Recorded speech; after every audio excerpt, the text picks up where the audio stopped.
అమ్మని పట్టుకుని, అమ్మనామాన్ని పట్టుకుని ఒక సాధనగా మార్చుకుని జీవితాన్ని ఒక యజ్ఞంగా మార్చుకునే క్రమంలో కృతకృత్యులైనటువంటి వారు ఎవరైతే ఉన్నారో వారందరినీ అమ్మ అనుగ్రహిస్తూనే కేవలం ఒక నామం ద్వారా ఏ సర్వసిద్ధులను, సర్వకార్యసిద్ధిని, సర్వ వాంఛా ఫలసిద్ధిని కూడా పొందేటువంటి వాళ్ళందరూ కూడా మనం జన్మించినటువంటి ఈ జన్మకి సార్థకత ఇదే అనేటువంటి స్థితిలో ఉండిపోతారు. అమ్మకు కావాల్సింది ఏంటంటే కేవలం నన్ను పట్టుకుని మీ కోరికలు తీర్చుకోవడం అనేటువంటి ఒక్క స్థితి కాదు, అంతకు మించి ఇంకా చాలా ఉంది. నన్ను పట్టుకుంటే మీకు కోరిక తీరుతుంది, అది ఫస్ట్ స్టేజ్. ముందు నన్ను పట్టుకోవడం ప్రాథమికమైనటువంటిది. ఆ పట్టుకున్నాక దాన్ని నమ్మకంగా పట్టుకుంటే అయిపోతాయని నమ్మించడం కూడా నా పనే. పట్టుకుంటే అయిపోతాయి అన్ని పనులు అని నమ్మించిన తర్వాత ఇంకా దాన్ని బట్టి నీకు రకరకాల కళ్ళ ముందర ప్రాక్టికల్స్ అన్నీ కనబడుతూ ఉంటాయి. ఓకే, నాకు కష్టం వచ్చింది, అమ్మవారిని పట్టుకుంటే నాకు ఈ కష్టం నుంచి బయటకు వచ్చా, ఫలానా స్తోత్రాన్ని చదువుకున్నా, ఫలానా శ్లోకాన్ని చదువుకున్నా, అమ్మవారికి ఫలానా నైవేద్యం పెట్టా, నవరాత్రులు చేసుకున్నా, అమ్మని పట్టుకుంటే నాకు అన్ని కోరికలు తీరుతున్నాయి. అది సెకండరీ పాయింట్. ఇదేనా జీవితానికి? కాదు. అమ్మని పట్టుకోవడము కేవలం లౌకికమైన భౌతికమైనటువంటి వాంఛలు తీర్చుకోవడం ఒక్కటే విధానం కాదు, విషయం కాదు. దాన్ని మించి ఏ తల్లిని పట్టుకున్నానో ఆ తల్లి నాలో ఉన్నటువంటి ఈ దేహాలంకారంగా ఏ ఇంద్రియాలైతే నాకు ఇవ్వబడ్డాయో ఆ ఇంద్రియాలకి ముఖ సమారాధ్య అంటే అమ్మవారి లోపల నుంచి కూడా ఇంద్రియాన్ని పనిచేసేలా చేస్తుంది. దాన్ని జ్ఞానము వల్ల, జ్ఞానేంద్రియాలు లోపల యంత్రాన్ని జాగ్రత్తగా నడిపిస్తోంది. సర్వయంత్రాత్మిక సర్వతంత్ర రూప మనోన్మణి మాహేశ్వరి మహాదేవి మహాలక్ష్మి ముడప్య. అవునా కదా? అటువంటి తల్లి మహాయంత్ర స్వరూపిణి. నా శరీరంలో ఉన్నటువంటి యంత్రస్వరూపం అంతా అమ్మవారిదే. ఆ యంత్రాంగానికి పరాకాష్ఠ స్వరూపం కర్మేంద్రియాలు. కనుక ఆ కర్మేంద్రియాలన్నీ జాగ్రత్తగా పనిచేసేటట్టు చేస్తోంది. అంటే ఇంద్రియాలు, ఇంద్రియానికి జ్ఞానము, జ్ఞానేంద్రియాలు. ఆ జ్ఞానము సవ్యంగా పనిచేయాలి అంటే దేహాలంకారమైనటువంటి యంత్రం బాగా పనిచేయాలి. కనుక ఆ యంత్రానికి కర్మేంద్రియంగా తాను సర్వ యజ్ఞస్వరూపంగా ఉంటూ ఈ పనులన్నీ చేస్తుంది. ఆ యజ్ఞానికి మనస్సు, బుద్ధి, అహంకారం, చిత్తం కూడా ఉన్నాయి. మరి మనస్సు, బుద్ధి, అహంకారం, చిత్తం అనేటువంటి దానితో ఈ ఇంద్రియాలు పనిచేసి కలిసిపోతూ ఉంటే దానివల్ల ఏమవుతాయి? ముందు అహంకారం పుడుతూ ఉంటుంది. కామక్రోధ లోభ మోహ మదమాత్సర్యాలు అనేటువంటి అరిషడ్ వర్గాలు ప్రేరేపింపబడుతుంటాయి. అమ్మవారిని పట్టుకున్న తర్వాత కూడా అది మనల్ని రెచ్చగొడుతూ ఉంటాయి. ఇదిగో నేను గనక ఈ పూజ చేస్తాను గనక, నేను గనక ఒక మాట అన్నానంటే కనుక ఏముంది, అమ్మవారిని సదా నిత్యము స్మరిస్తూ ఉంటే కొన్నాళ్ళకి ఎలాంటివంటే తపస్సు చేయడానికి ఒక మహర్షి గారు ఒక సామాన్యుడైనటువంటి ఒక గృహస్థాశ్రమంలో ఉన్నటువంటి వాడు భార్య వెళ్ళిపోయిన తర్వాత ఇంక ఈ సమాజంతోనో ఇంటితోనో నాకేం సంబంధం లేదు, హాయిగా నా మానాన్ని నేను ఒక చిన్న వనానికో ఆశ్రమానికో వెళ్ళిపోతాను, హాయిగా అక్కడ కూర్చొని నా తపస్సు నేను చేసుకుంటాను, అన్నీ సాధిస్తాను, నన్ను నేను సాధించుకుంటానని బయలుదేరి అక్కడ కూర్చున్న తర్వాత 4 రోజులు బాగుంది, 5 రోజులు బాగుంది, రకరకాల తపస్సులు చేసుకుంటున్నాడు. ఏదో పీఠాన్ని ఏర్పాటు చేసుకున్నాడు. చెట్టు కింద ఉంటే బాగుంటుంది, అన్ని ఫోటోల్లో స్వాములు మహర్షులు అలాగే చేసుకుంటారు కదా, నేను కూడా చెట్టు కింద కూర్చోవాలనుకున్నాడు. 4 రోజులు అయ్యేటప్పటికి ఏమైంది? సమస్యలు వస్తున్నాయి. ఒకటి, ఆ చెట్టు తొర్రల్లోంచి రకరకాల పురుగులు బయటకు వస్తున్నాయి. నెంబర్ 2, కాకులో పక్షులో ఏవోటి అటు ఇటు తిరుగుతూ ఈయన కదలకుండా కూర్చుంటున్నాడు కనుక ఈయన కూడా మాని అనేటువంటి భ్రాంతితో పైన కూర్చుని తల మీద భుజాల మీద రెట్టలు వేస్తున్నాయి. ఇవన్నీ ప్రాక్టికల్ సమస్యలు. నువ్వు తపస్సుకంటూ వెళ్ళిన తర్వాత చెట్టుగా మారిపోవాలి, పుట్టగా మారిపోవాలి. చెట్టుగా పుట్టగా మారాక నిన్ను ఆధారంగా చేసుకుని ఎన్నో జీవరాశులు మళ్ళీ నిన్ను కూడా ఆలవాళ్ళని చేసుకుంటాయి. దానికి నువ్వు రెడీగా ఉంటేనే నువ్వు మహర్షి అని చెప్పుకోవడానికి అవకాశం ఉంటుంది. తీరా మీదకు వచ్చినటువంటి కాకి రెట్ట వేస్తే చీచి అని లేచి కడుక్కుంటే ఇంక నీ తపస్సు ఏం ఫలించినట్టు, నువ్వు సన్యాసివేమైనట్లు. అవునా కదా? అలాగే సన్యాసికి ఒక కాకి రెట్ట వేస్తే అది కడుక్కోవాలనిపించకుండా ఉండడం అనేటువంటిది మహర్షిత్వం అయితే, గృహస్థాశ్రమ ధర్మంలో ఉండి అమ్మవారిని పట్టుకున్నటువంటి వాడికి, అమ్మనామాన్ని నిరంతరం స్మరిస్తున్నటువంటి వాడికి తన నోట్లోంచి ఏది వస్తున్నా అమ్మ నిజం చేస్తూ ఉండడం అనేటువంటి కాకిరెట్ట లాంటిదని చెప్తోంది శాస్త్రం. నువ్వు దాన్ని గొప్పగా తీసుకుంటావేమో, అది కూడా కాకిరెట్ట లాంటిది. నువ్వు దానికి పొంగిపోయి అబ్బాయి ఈ నోట్లోంచి ఏది వస్తుంది అల్లా అయిపోతుందండి, నమస్కారం చేసి రోజు ఈవిని ప్రశ్నలు అడుగుదాం అనుకున్నావు అనుకో, కొన్నాళ్ళకి ఆ కాకిరెట్ట ఉండిపోయి ఒకటి ఎండిపోతుంది, అది రాలిపోవచ్చు కాక. అంటే మనిషి తర్వాత మనిషి, మనిషి తర్వాత మనిషి కోరికలు తెచ్చుకోవడం కోసం అడుగుతూ ఉంటారు, వెళ్తూ ఉంటారు. ఆ ప్రలోభాలన్నీ తగ్గిపోతాయి. ఆ మచ్చ అలా ఉండిపోవడం, ఆ కాకిరెట్ట కొన్నాళ్ల పాటు దులుపుకోకుండా అలా ఉండిపోవడం వల్ల ఏమవుతుంది, వీడిలో అజ్ఞానం ప్రవేశిస్తుంది. శరీరం మీద ఆ మచ్చ ఉంటుంది, లేదు పైన ఏమైనా కోపైనా ఉంటే దాని మీద ఆ మచ్చ డాగుగా మారిపోయి ఉండిపోతుంది.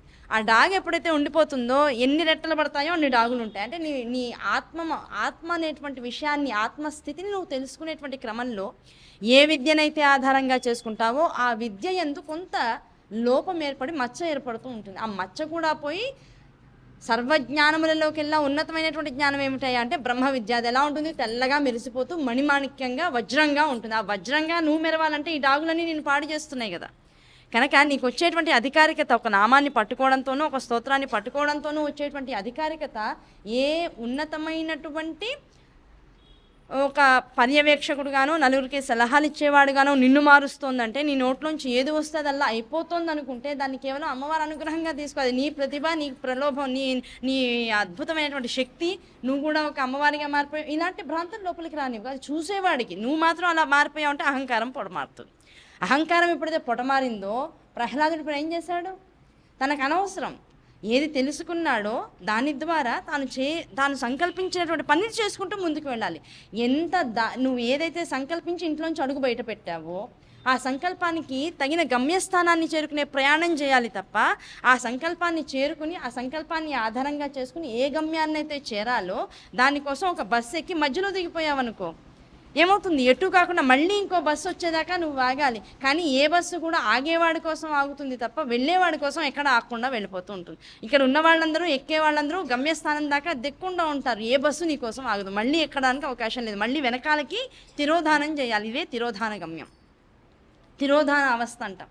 దాన్నే మనం సృష్టి స్థితి లయ తిరోధాన అనుగ్రహాలు అనేటువంటి పంచకృత్యాలని నిరంతరం అమ్మవారు చేస్తూ ఉంటుంది. అందులో తిరోధానం ఏంటో అర్థం కాదు మనకి. నువ్వు దేనికి ప్రలోభపడి, దేనికి దాసుడవై దాన్ని పట్టుకుని జారిపోతున్నావో కిందకి, అదే తిరోధానం. నువ్వు పట్టుకుని పైకి ఎక్కాలి. ఇక్కడ ఒక స్తంభం ఉంది, అది మెరుపు స్తంభం, సుషుమ్నా నాడి. ఆ సుషుమ్నా నాడికి ఇరుపక్కల ఇడా పింగళ అనేటువంటి 2 నాడులు ఉన్నాయి. ఈ 2 నాడులు ఎలాంటివి, నీకు సర్వకార్య సిద్ధిని నీ నోటి నుంచి కానీ, నీ శరీరం నుంచి కానీ, నీ దృష్టి నుంచి కానీ సర్వజనులకు అందిస్తూ దాని ద్వారా అందరి యొక్క తాపాన్ని నివారించగలిగేటువంటి, శాంతపరిచేటువంటి శక్తి వీడిని సాధించినటువంటి వాడికి ఇస్తుంది అమ్మవారు. ఆ సాధించిన వాడికి ఇస్తే నువ్వేం చేయాలి, ఈ ఇడాపింగళ అనే 2 దాంతో శరీర ధర్మాన్ని నెరవేర్చుకుంటూ సుషుమ్నాన్ని పట్టుకుని పైకి ఎగబాకాలి. ఎలా, ఊర్ధ్వముఖ చలనం చేయాలి. ఆ ఊర్ధ్వముఖ చలనం చేసి నువ్వు మూలాధారం నుంచి స్వాధిష్టానానికి వచ్చావా, నువ్వేదంటే అది అవుతూ ఉంటుంది. స్వాధిష్టానం నుంచి మణిపూరకానికి వచ్చావా, నువ్వు ఏది సంకల్పిస్తే అదే జగత్ సంకల్పం అవుతూ ఉంటుంది.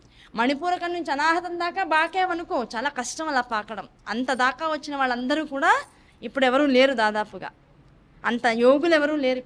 స్వాధిష్టానం నుంచి మణిపూరకం దాకా రావడం చాలా పెద్ద విషయం. మణిపూరకం నుంచి అనాహతానికి వచ్చేప్పటికే చెడిపోతారు. ఎందుకంటే అక్కడికి వచ్చేప్పటికల్లా దీపాలు, హారతులు ఇచ్చేసి దాంతోపాటు గంటలు మోగించేసి కిరీటాలు పెట్టేటువంటి భక్తులు, శిష్యులు ఎక్కువైపోతున్నారు. ఆ కిరీటాలకు ఎప్పుడైతే అలవాటు పడ్డాడో ఇంక జారడమే మిగులుతుంది.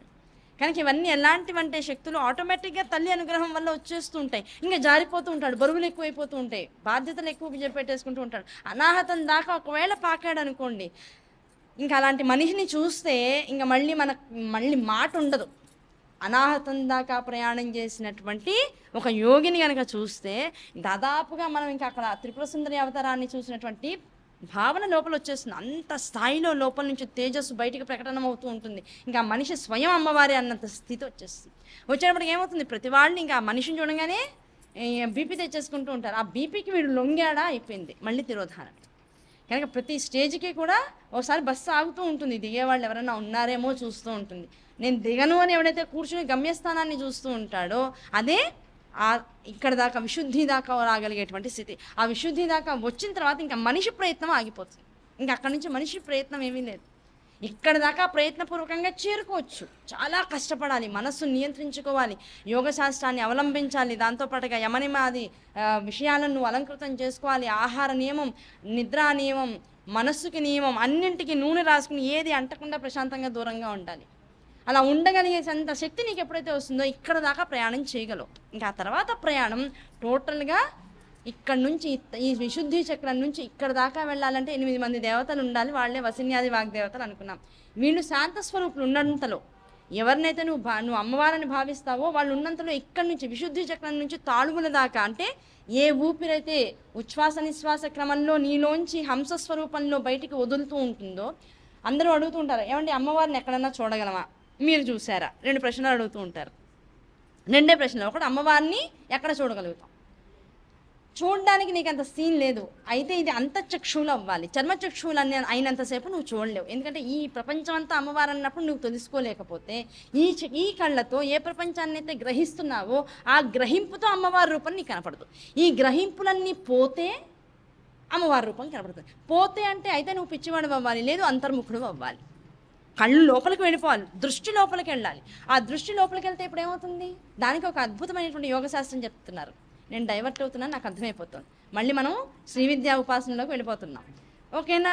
సరే, మీ అందరికి అభ్యంతరం లేకపోతే నాకు కూడా అభ్యంతరం. అటువైపు మాత్రం చూపు పెట్టను అంతే. కనుక ఈ యోగ శాస్త్రంలో రహస్యం చెప్తారు. ఏం చెప్తారంటే, నువ్వు కూర్చుని ఇప్పుడు ఇక్కడ కూర్చుని కాసేపు ధ్యానం చేద్దామని రోజు ఈ హరిహర దత్తక్షేత్రానికి వస్తున్నా. హరిహర దత్తక్షేత్రానికి వచ్చి రోజు కాసేపు ఆ పీఠంలో కూర్చుని హాయిగా స్వామి ముందర అభిషేకం అన్నీ జరిగి చక్కగా బ్రహ్మగారు అద్భుతంగా స్వామిని అలంకారం చేస్తుంటే ఆ అలంకారాన్ని భావన చేసేసి ఆహా ఓహో అనుకుంటే ఆ రూపాన్ని లోపల భావిస్తూ అలాగా మెడిటేషన్ లాగా వెళ్ళిపోతున్నాం. ఇంకేదీ లేదు.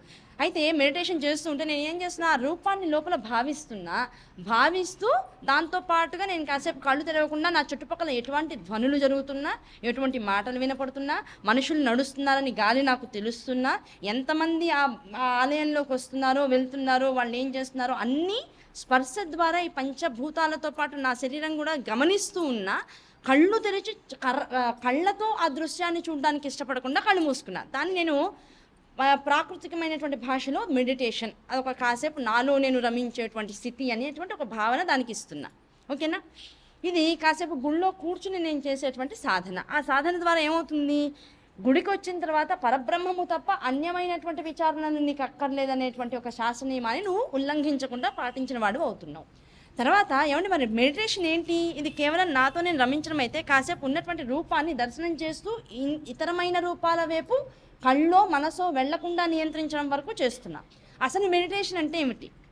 ఆ మెడిటేషన్కి ఏం చేయాలి అంటే దానికి కూడా బ్రాహ్మీ ముహూర్తానికి 1.5 గంట ముందు రమ్మంటుంది శాస్త్రం. బ్రాహ్మీ ముహూర్తానికి 1.5 గంట సేపు అంటే ముందంటే, బ్రాహ్మీ ముహూర్తం అంటే అర్థం ఏమిటి? సూర్యోదయ కాలానికి సరిగా 1.5 గంట.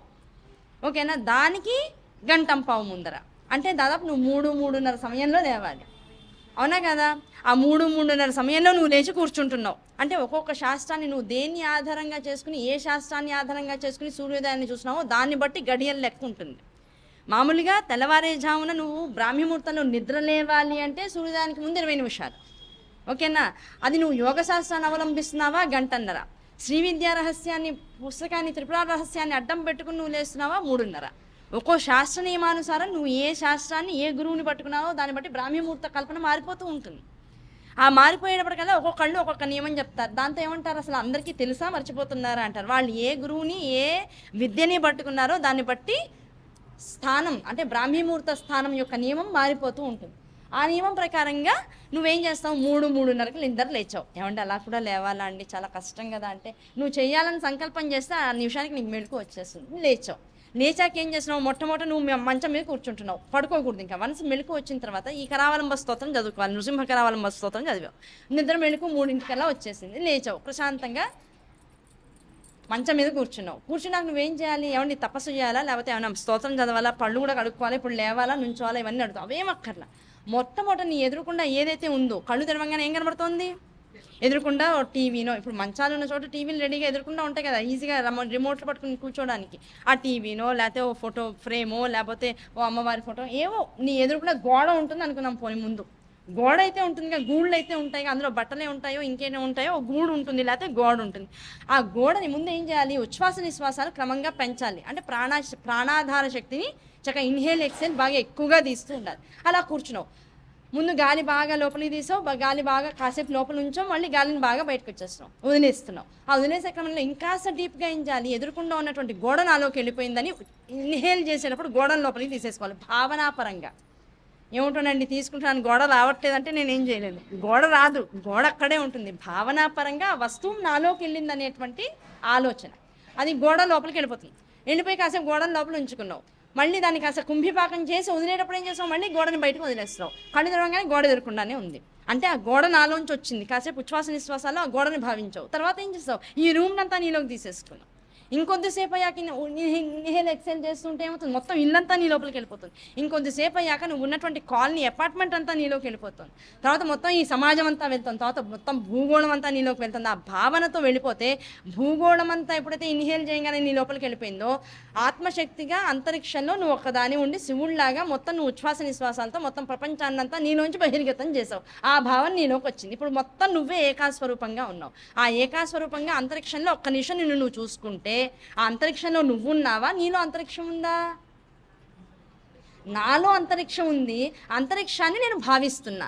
ఆ అంతరిక్షంలో ఇప్పుడు నన్ను నేను అంతరిక్షంలో ఉన్నట్లుగా లోపల భావిస్తున్నా.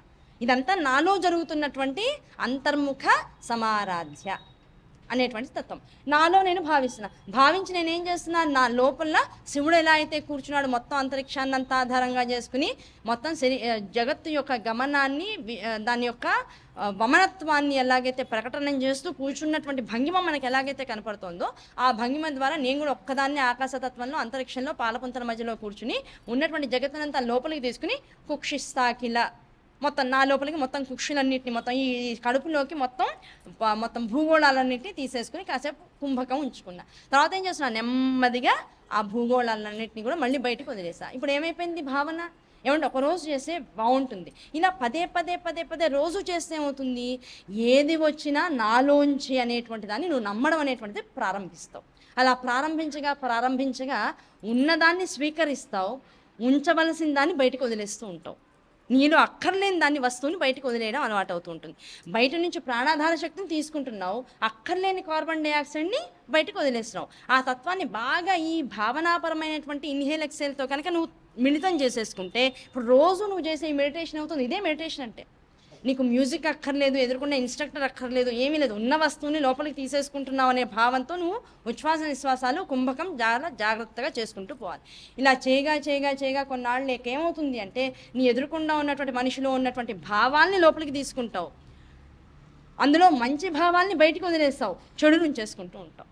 ఇలా ప్రతి మనిషి ఇప్పుడు నీ ఎదుర్కొండా ఉన్నవాడు శుభ్రంగా నీళ్లతో కడిగేసేసి, ఇప్పుడు శివలింగం ఎదుర్కొండా ఉంది, అభిషేకం చేసేసాను, దాని మీద పెరుగు ఉంది, నెయ్యి ఉంది, మిగతా పూలతో చేసినటువంటి అభిషేకానికి రెక్కలు ఉండిపోయినాయి, దాంతోపాటు రకరకాల ఫల రసాలతో చేస్తే ఆ తొక్కలు ఉండిపోయినాయి, అవన్నీ తీసి మంచినీళ్ళతో కడిగిన తర్వాత కూడా మళ్ళీ చేతికి తీసి మళ్ళీ నీళ్ళతో కడుగుతుంటే అవన్నీ నా చేతికి అంటుకుంటున్నాయి, ఆ చేతిని కూడా మళ్ళీ మంచినీళ్ళతో కడిగేస్తున్నా. ఈ ఉచ్ఛ్వాస నిశ్వాసాల వల్ల ఇక్కడేమో శివుణ్ణి నీళ్ళతో కడుగుతున్నా, భావనతో ఉచ్ఛ్వాస నిశ్వాసాలతో ఎదుర్కొండా ఉన్నటువంటి శివలింగాన్ని నాలోకి తీసుకుని దాని మీద ఉన్నటువంటి మాయనంతా కడిగేసేసి శుద్ధస్ఫటికమైనటువంటి రూపాన్ని ఎదుర్కొండా పెట్టుకుంటున్నా, మాయంతా నాలోకి వెళ్ళిపోతుంది. ఇప్పుడు ఎదుర్కొండా ఉన్నవాడు ఎటువంటి దోషాలు లేనటువంటి వాడు, దోషరహిత స్థితితోనూ గుణరహిత స్థితితోనూ నా ఎదురుకుండా ఇన్ని వేల కోట్ల శివలింగాన్ని నాకు కనపడినంత మేరకి చూసి ఆనందిస్తూ ఉన్నా. వీటన్నింటికీ అర్చన నేనే చేస్తున్నా. ఇప్పుడు ఏమవుతుంది, రోజు సహస్ర లింగార్చన జరుగుతూనే ఉంది. ఇలాంటి భావన ముందు వస్తువుతో మొదలెట్టి, ఇంటితో మొదలెట్టి, మనుషులందరిలో ఉన్నటువంటి నెగిటివిటీని కనుక నీలోకి తీసుకోగలిగితే,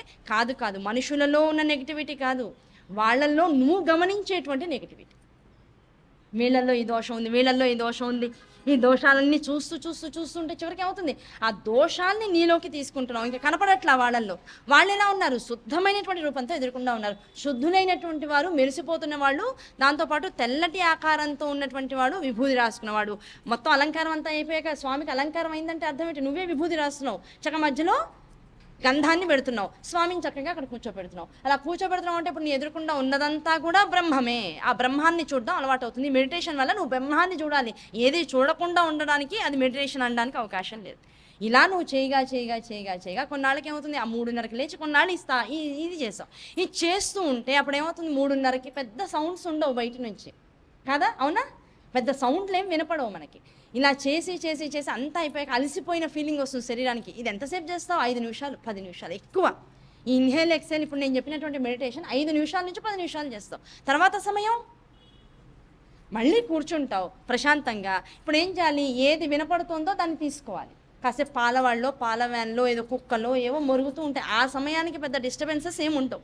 ఆ డిస్టర్బెన్సెస్ లేకుండా ఉన్నప్పుడు అన్ని శబ్దాల్ని నువ్వు యాక్సెప్ట్ చేసేసాక, ఇవన్నీ వినపడతాయని యాక్సెప్ట్ చేశాక, ఇప్పుడు చూడండి మనం ఇన్ని శబ్దాల లోపల ఉన్నాం, బయట చాలా వెహికల్స్ వెళ్తున్నాయి, కానీ మనం వేటికి ప్రభావితం అవ్వట్లా. కారణం ఏమిటి, దాన్ని డామినేట్ చేసేటువంటి శబ్దం ఏదో ఇక్కడ ప్రసరిస్తోంది. బయట నడుస్తున్నటువంటి వెహికల్స్కి మించినటువంటి దానికి మనకి కాస్త దూరం పెరిగింది. దూరం పెరిగేటప్పటికి దగ్గరగా ఉన్నటువంటి శబ్దాలతో మనల్ని మనం యాక్టివేట్ చేసుకుంటున్నాం. అవి కాస్త దూరమైనా ఇవి దగ్గరైనా ఆ లాజిక్ని మర్చిపోవద్దు. ఇప్పుడు మనలో కూడా మనం కూర్చుని కాసేపు అలా మౌనంగా కూర్చుంటే బయట రోడ్ల మీద వినపడే శబ్దాలు వినపడుతున్నాయి. ఆ వినపడే శబ్దాల నుంచి దగ్గరగా ఏది వినపడుతుందో అనేటువంటి ధ్యాస కనుక ఎప్పుడైతే అంతర్ముఖం అవుతుందో, దృష్టి చెవులు అనేటువంటివి ఆ శ్రవణాన్ని ఆ శబ్దాన్ని గ్రహించడం కోసం ఎప్పుడైతే లోపలికి వెళ్తాయో అతి దగ్గరగా ఏది వినపడుతుందో దాని వైపు మనస్సు వెళ్ళిపోతుంది. బయటవి నెమ్మదిగా వెనకడతాయి. ఏదో చాలామంది మాట్లాడతారు, అందరూ ఎదుర్కొండానే మాట్లాడుతున్నారు, కానీ కొందరు మాట్లాడే విషయమే వివరంగా ఎందుకు వినపడుతుంది? అందరూ మాట్లాడిన విషయాలు వివరంగా వినపడాలి కదా. అది రణగణ ధ్వని అవుతుంది. దగ్గరగా ఉన్న దాని పట్ల నాకు విచారణ ఉంది.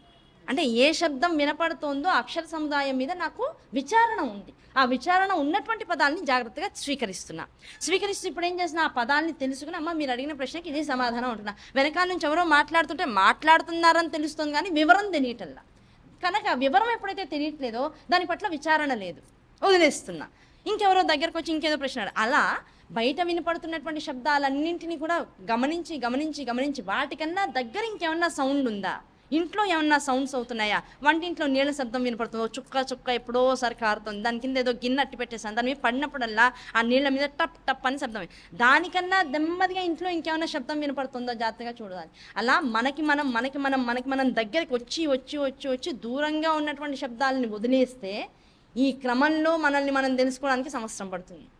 మనలోకి మనం రోజు 3ంటికి లేచి 3:30కి లేచి ఒక అరగంట కనుక ఇలాంటి సాధన చేస్తే చివరికి ఏమవుతుంది, కొన్నాళ్ళకి లోపల గంటకి 500 కిలోమీటర్ల వేగంతో తిరుగుతున్నటువంటి, అది ఊరికే ఇమాజినేషన్, అలా అంటే కాస్త సౌండ్ ఆ వేగం ఏదో మనకి కాస్త అర్థమవుతుంది, అంటే ఎంత స్పీడ్గా ఉందో అర్థమవుతుంది అనుకుంటా. కాదు గంటకి 10,000 కిలోమీటర్ల వేగంతో అణువున మొత్తం అన్ని వైపుల నుంచి టాప్ టు బాటం ప్రసరిస్తున్నటువంటి రక్తం ఎలా పరిగెడుతుంది? హైవే మీద 140, 160 దాకా వెళ్ళిపోతున్నటువంటి కార్ ఎంత ఫాస్ట్గా వెళ్ళిపోతుందో అంత జెట్ స్పీడ్లో వెళ్ళిపోతుంది. దానికన్నా వేగంగా లోపల రక్తం మొత్తం ప్రతి రహదారిని, ప్రతి నరాన్ని, ప్రతి ఎముకని, ప్రతి మధ్య లోపల ప్రతి చోట రక్తం ప్రసరిస్తూ ఉంటుంది. 10,000 కిలోమీటర్ల వేగంతో ప్రసరిస్తుంది. ఇప్పుడు అన్ని సౌండ్స్ బయట వదిలేశాక లోపల రక్తం ఎలా పరిగెడుతుందంటే ఆ స్పీడ్ అసలు నువ్వు మనసుతో కూడా గమనించలేవు. నీ చెవులన్నీ ఆ స్పీడ్తో జుజుమని ఏదైనా పెద్ద చాలా స్పీడ్గా వెళ్తున్నటువంటి ఒక బైక్ వెళ్తుంటే ఒకసారి బాబాయ్ ఏం వెళ్ళింది ఇప్పుడు మనం పక్క నుంచి ఎలా చూస్తామో, ఇంత మెడిటేషన్లోనే ఎప్పుడైతే నీ రక్తం ప్రసరిస్తున్నటువంటి ఆ వేగంతో ఉన్నటువంటి ధ్వనిని విన్నావంటే శరీరం ఒక్కసారి దడుచుకుంటుంది. ఆ దడుచుకున్న శబ్దంతో ఏం చేస్తావు, ఆ వేగాన్ని కాసేపు కొన్నాళ్ల పాటు ప్రాక్టీస్ చేస్తూ గమనిస్తావు, అలవాటు పడతావు. ఎప్పుడైతే రక్తం వేగం అలవాటైందో తర్వాత ఏం వినబడుతుంది, రక్తంతో పాటు ఆ ప్రసరిస్తున్నటువంటి వేగంతో పాటు గాలిని వినడం అలవాటు అవుతుంది. 10,000 కిలోమీటర్లు రక్తం ప్రసరిస్తుంటే 20,000 కిలోమీటర్ల గంటకి గాలి ప్రసరిస్తూ ఉంటుంది. దాని సౌండ్ కూడా ఎలా, ఓ పెద్ద పీఠభూమిలో నడుస్తూ ఉంటుంది, ఇలా ఉండలు కట్టి రౌండ్స్ తిరుగుతూ వలయాకారంగా ఎలాగైతే గాలి ప్రసరిస్తుందో లోపల ఉన్నటువంటి గాలితత్వాన్నన్నా నువ్వు వినగలిగే శక్తిని పొందుతూ ఉంటావు. ఎప్పుడైతే గాలిని ఎప్పుడైతే గమనిస్తావో నీ లోపల ఉన్నటువంటి ప్రతి ఎముకల మధ్యలో ఉన్నటువంటి ఆ తబలా సౌండ్ మధ్య కదులుతూ ఉంటుంది. నువ్వు ఇలా కూర్చున్నావు అంటే లోపల యాక్టివేషన్గా ప్రతి ఎముక మధ్యలో ఉన్నటువంటి మధ్య సౌండ్లు చేస్తూ ఉంటుంది. నువ్వు చేసేటువంటి ప్రతి భంగిమకి ఆధారంగా ప్రతి అణువు కణుపు కదులుతూ ఉంటుంది. నువ్వు వినలేకపోతున్నావు, దాని మీద నీకు దృష్టి లేదు కనుక నీకు వినపడట్లా. ఈ బయట సౌండ్ల కన్నా ఈ రొద ఎక్కువ యాక్చువల్గా వినగలిగితే. బాబోయ్ సౌండ్ ఆపేయాలంటే అప్పుడు వచ్చేది స్థిరత. ప్రభుర్భీమ శివస్థాణువు, ఆ స్థాణువు, ఆ నిలిచిపోయే స్థితి, ఇవన్నీ కూడా కదలకుండా ఆగిపోయేటంత తపస్సులోకి నువ్వు వెళ్తే అది స్థాణువు. అంత స్థితిని పొందాలంటే నువ్వు శివుడు అవ్వాలి. ఆ శివుడు అవ్వాలంటే ఏం చేయాలి, ఇంత ప్రాక్టీస్ అంతర్ముఖం లోపలికి, శరీరం లోపలికి ప్రయాణం చేయాలి. చేస్తూ వెళ్ళాలంటే ముందు ఈ రొదలన్నీ ఏవైతే ఉంటాయో వాటిని గమనిస్తూ వెళ్ళాలి. రక్తమైంది, దాంతోపాటు గాలైంది, దాంతో మధ్యలో ఉండేటువంటి తబలా సౌండ్లు అర్థమైనాయి. అన్ని కిర్రు సౌండ్లు, ఎముకలన్నీ కిర్రు చేస్తాయి. నరాలన్నీ కూడా ఒకదాంతో ఒకటి రాపిడికి గురవుతూ అగ్ని పుడుతూ ఉంటుంది. అగ్ని శిఖలను చూడగలగాలి. లోపల ఈ రక్తం ప్రసరిస్తున్నా అగ్ని ప్రసరణం అవుతుంది, గాలి ప్రసరిస్తున్నా అగ్ని లేస్తుంది, దాంతోపాటు ఎముకలు నరాలు దాంతో రాపిడికి గురవుతున్నా లోపల అగ్ని పుడుతుంది. ఇంత అగ్నిని వేడిగా గమనిస్తే అంత తెల్లవారుజామున పొద్దున్నే లేచి నువ్వు కూర్చున్నా సరే నీ శరీరంలోంచి చివరికి లీటర్ల చెమట బయటికి స్రవిస్తూ ఉంటుంది. ఎప్పుడైతే అది స్రవిస్తుందో లోపల నువ్వు అగ్నిని గమనించావని లెక్క. ఆ అగ్నితో పాటు ఎప్పుడైతే నువ్వు ప్రయాణం చేశావో అంతరిక్షాన్ని లోపల ఉన్నటువంటి దహరాకాశ దర్శనం జరుగుతుంది. అటువంటి దహరాకాశ దర్శనం ఎప్పుడైతే చేశావో ఆ దహరాకాశంలో తర్వాత కనబడేది ఏమిటి? ఆ దహరాకాశం అని నువ్వు తెలుసుకోవడానికి ఆధారం ఏమిటి? గ్రహాలు, నక్షత్రాలు, పాలపుంతలు, ఇన్ని వేట్ల కోట్ల జగత్తుల మధ్యలో ఉన్నటువంటి చిత్శక్తి, ఇదంతా కూడా జ్యోతికమవుతుంది. అటువంటి చిత్శక్తిని ఎప్పుడైతే అక్కడ చూసావో లోపల హృదయ స్థానంలో అద్భుతమైనటువంటి హోమగుండాన్ని ఏర్పాటు చేస్తావు. అక్కడ చిదగ్ని కుండం ఏర్పాటు చేస్తావు. ఈ గ్రహాల మధ్యలో నక్షత్రాల మధ్యలో వచ్చేటువంటి ఆ అగ్నినంతటిని కూడా ఆ చిదగ్ని లోపల వ్రేలుస్తావు. అప్పుడు నువ్వు చిదగ్ని కుండ సంభూతి అయినటువంటి అమ్మవారి దర్శనం హృదయ కమలంలో చేసేటువంటి ప్రయత్నం చేస్తావు. నువ్వు లోపలికి ప్రయాణించాలంటే ఆవరణలు ఇవి. బాహ్యంగా మణిద్వీపంలోకి వెళ్ళాలంటే అన్ని ఆవరణలు ఉంటే భావపరంగా లోపల నీలో ఉన్నటువంటి మణిద్వీపానికి వెళ్ళాలి. అక్కడ ఉన్నటువంటి అమ్మవారిని ఆవిష్కృతం చేసుకోవాలంటే ఇన్ని పొరల లోపలికి వెళ్ళాలి. ఇన్ని పొరల లోపలికి వెళ్ళి అమ్మవారిని అలా నువ్వు దర్శనం చేస్తూ ఉన్నావు. అదే అంతర్ముఖ సమారాధ్య బహిర్ముఖ సుదుర్లభ. అవునా కదా? బయట చూడడం ఒక రకంగా తేలిగ్గా అనిపిస్తుంది, కానీ ఇది నిజం కాదు, ఇది భ్రాంతి. బయట కనపడుతుందంతా నిజం అనిపిస్తుంది, కానీ ఇది ఏది నిజం కాదు. ఈ భ్రాంతిలో ఉండిపోతున్నాం. భ్రాంతి నుంచి సత్యం వైపుకి వెళ్ళాలి అంటే ఎక్కడో లేదమ్మ, వారు ఎక్కడుంది? నీకు అత్యంత సమీపంలో ఉంది. ఇప్పుడు పిల్లలు ఆడుతూ ఆడుతూ ఆడుతూ ఏదో ఆల్బమ్లు చూస్తున్నారు. ఎండాకాలం వచ్చింది, పాత ఆల్బమ్స్ అన్నీ తీశారు. ఓ ఫోటో తీసుకొచ్చి నాది నేను చూపిస్తా అమ్మకంటే నేను చూపిస్తా అమ్మకని తీసుకొచ్చి మొహం దగ్గరికి పెట్టారనుకోండి, అమ్మ ఇదెవరు నువ్వే చెప్పు అని అంటారు.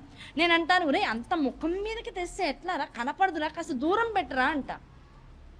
అవునా కదా? ఇప్పుడు ఏదైతే కాస్త దూరంగా పెడతారో నాకు దృష్టి దాని మీద ఆంతుంది, ఎవరో తెలుసుకునేటువంటి శక్తి నాకు వస్తుంది. దూరంగా పెట్టుకుని నా లోపలికి ఇంత దగ్గరగా పెడితేనే అసలు ఎవరున్నారో ఎదురుకుండా ఏం ఫోటో చూపిస్తున్నారో నాకు అర్థం కానప్పుడు నా లోపల ఉన్నటువంటి స్వరూప దర్శనం నాకు ఎలా అవుతుంది? దృష్టి ఏమో బయటకు ఉంటుంది, అమ్మవారేమో లోపలుంది.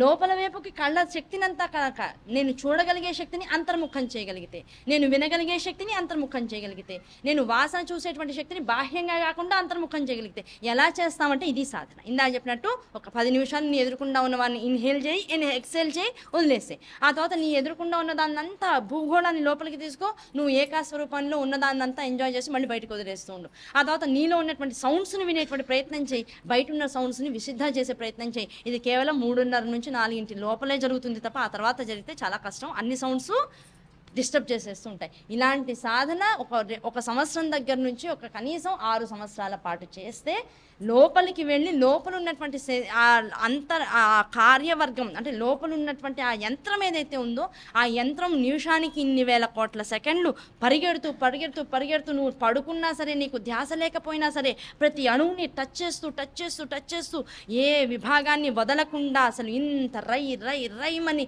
ఆ రక్తము కానీ, గాలి కానీ, దాంతోపాటు ఉండేటువంటి వివిధ ధాతువులు కానీ అన్ని లోపల ప్రసరిస్తూ ఉంటే చూసి ఆనందపడుతూ ఉంటే ఆ ఆనందం లోపల జరుగుతుంది. మరి ఆనందం బయటికి వెలువడడం ఎలా వెలువడుతుంది?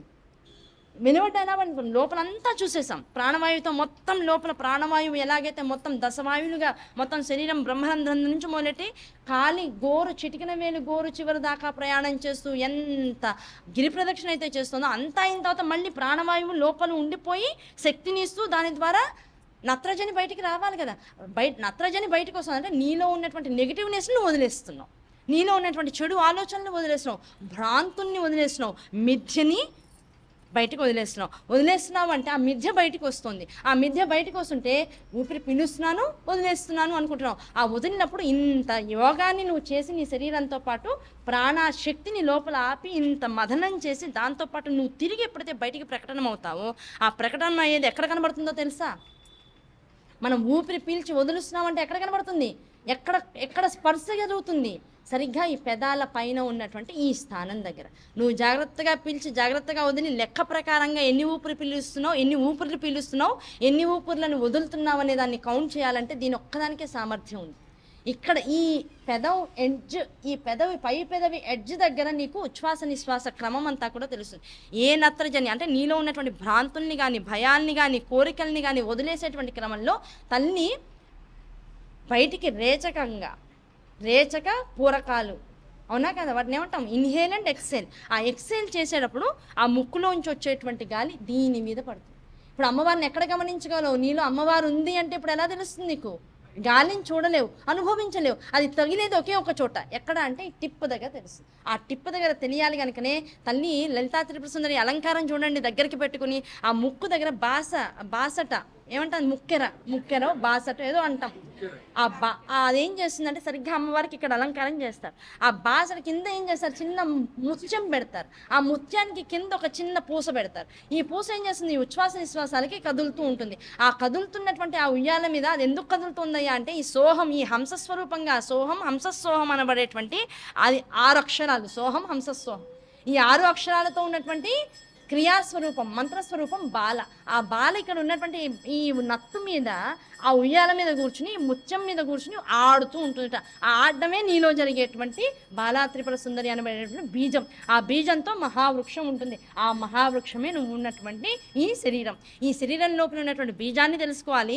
ఆ బీజ నిరూపణ జరగాలి. ఆ నిరూపణతో ఈ కార్యమంతా కూడా తల్లి చేస్తోందని తెలియాలి. ఎప్పుడైతే ఇవన్నీ నీకు తెలుస్తాయో ఇది నువ్వు కాదు అని అహంకారం నీకు పోతుంది. అహంకారం సమసిపోవాలంటే ఇంత తీర్థయాత్ర చేయాలి. తీర్థము రక్తము, క్షేత్రము శరీరము. ఆ క్షేత్రం బయట ఉంటే దేశాన్నంతటిని నువ్వు తిరుగుతూ చూస్తావు, అవునా కదా. ఈ బయట ఉన్నటువంటి క్షేత్రాలు చూస్తావు. ఇవి చూసినంతసేపు నీ శరీరం దానికోసం వినియోగింపబడుతుంది. కానీ ఈ శరీరం ఎందుకు జగత్తులోకి వచ్చింది అంటే లోపల ఉన్నటువంటి తీర్థక్షేత్రాల దర్శనం చేయాలి. అదే ఇంతసేపు మనం చేసినటువంటి మెడిటేషన్. అర్థమైందా? పట్టుకున్నారా? ఆ పట్టుకోగలిగా ఆ విషయాన్ని నువ్వు ఏకాడికి బయటకు వెళ్తున్నావు. కాశీకి వెళ్ళా, ప్రయాగ్కి వెళ్ళా, ఇంకా కింద ఉన్నటువంటి రామేశ్వరానికి వెళ్ళా, సముద్రయానం చేసా, సముద్ర స్నానం చేశా, రేపొద్దున 5వ తారీఖు వెళ్ళి మహాకుంభమేళాలో డిప్పేసి వస్తా. ఇవి కాదు. ఆ మహాకుంభమేళ ఎందులో ఉంది?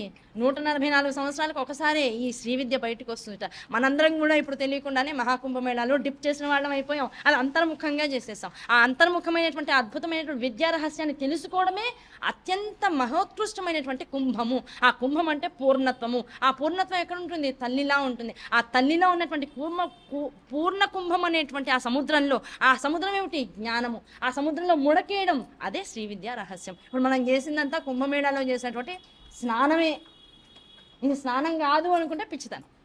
నువ్వు ప్రాక్టికల్గా శరీరాన్ని తీసుకెళ్ళి అందులో ముంచుతున్నావు. ఇక్కడ అలా కాదు. శరీరం అనేటువంటిది భ్రాంతి అనే విషయం అర్థమైంది. లోపల ఉన్నటువంటి ఆత్మస్వరూపానికి కుంభమేళాలో స్నానం చేయించావు. నీ లోపల ఉన్నటువంటి శుద్ధ బ్రహ్మస్వరూపానికి చేయించావు. శుద్ధ తత్వంగా దానికి సాక్ష్యంగా నువ్వు నిలిచావు. ఇటువంటి స్నానం రోజు చేయించగలిగితే కుంభమేళాలు 140 సంవత్సరాలకు ఒకసారి రావు.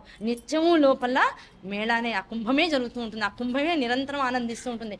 ఆ కుంభము నిజం చెప్పాలంటే ఏనుగు పైన ఉన్నటువంటి దాన్ని ఏమంటాం? కుంభ స్థలం. ఆ స్థలము ఆ కుంభము. ఇది స్థలం. ఆ కుంభస్థలాన్ని పట్టుకుంటే దాని మీద ఎక్కగలిగితే రాజు అవుతూ ఉంటారు. ఇక్కడ ఉన్నటువంటి దహరాకాశంలో హృదయ స్థానంలో ఎవడైతే నిలబడగలిగి అక్కడ ఉన్నటువంటి ఆత్మ చైతన్యానికి నువ్వు రోజు అభిషేకం చేసి షోడశోపచార పూజలు చేస్తారో వాడు గజాన్ని ఎక్కినటువంటి, గజాన్ని అధిరోహించినటువంటి స్థానాన్ని వెళ్తాడు.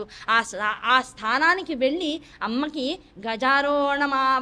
సమర్పయామి అని సర్వోపచార పూజల్లో, రాజోపచార పూజల్లో ఆ గజాన్ని ఎక్కించి అమ్మతో పాటు వాడు కూడా గజం మీదకి ఎక్కుతాడు. అమ్మ ఫోటోని పట్టుకోవాలి. చిన్నపిల్లని ఒక ఏనుగు ఎక్కించాలి, లేకపోతే ఒంట ఎక్కించాలి, గుర్రాన్ని ఎక్కించాలి. ఒక్కదాన్ని ఎక్కిస్తారా?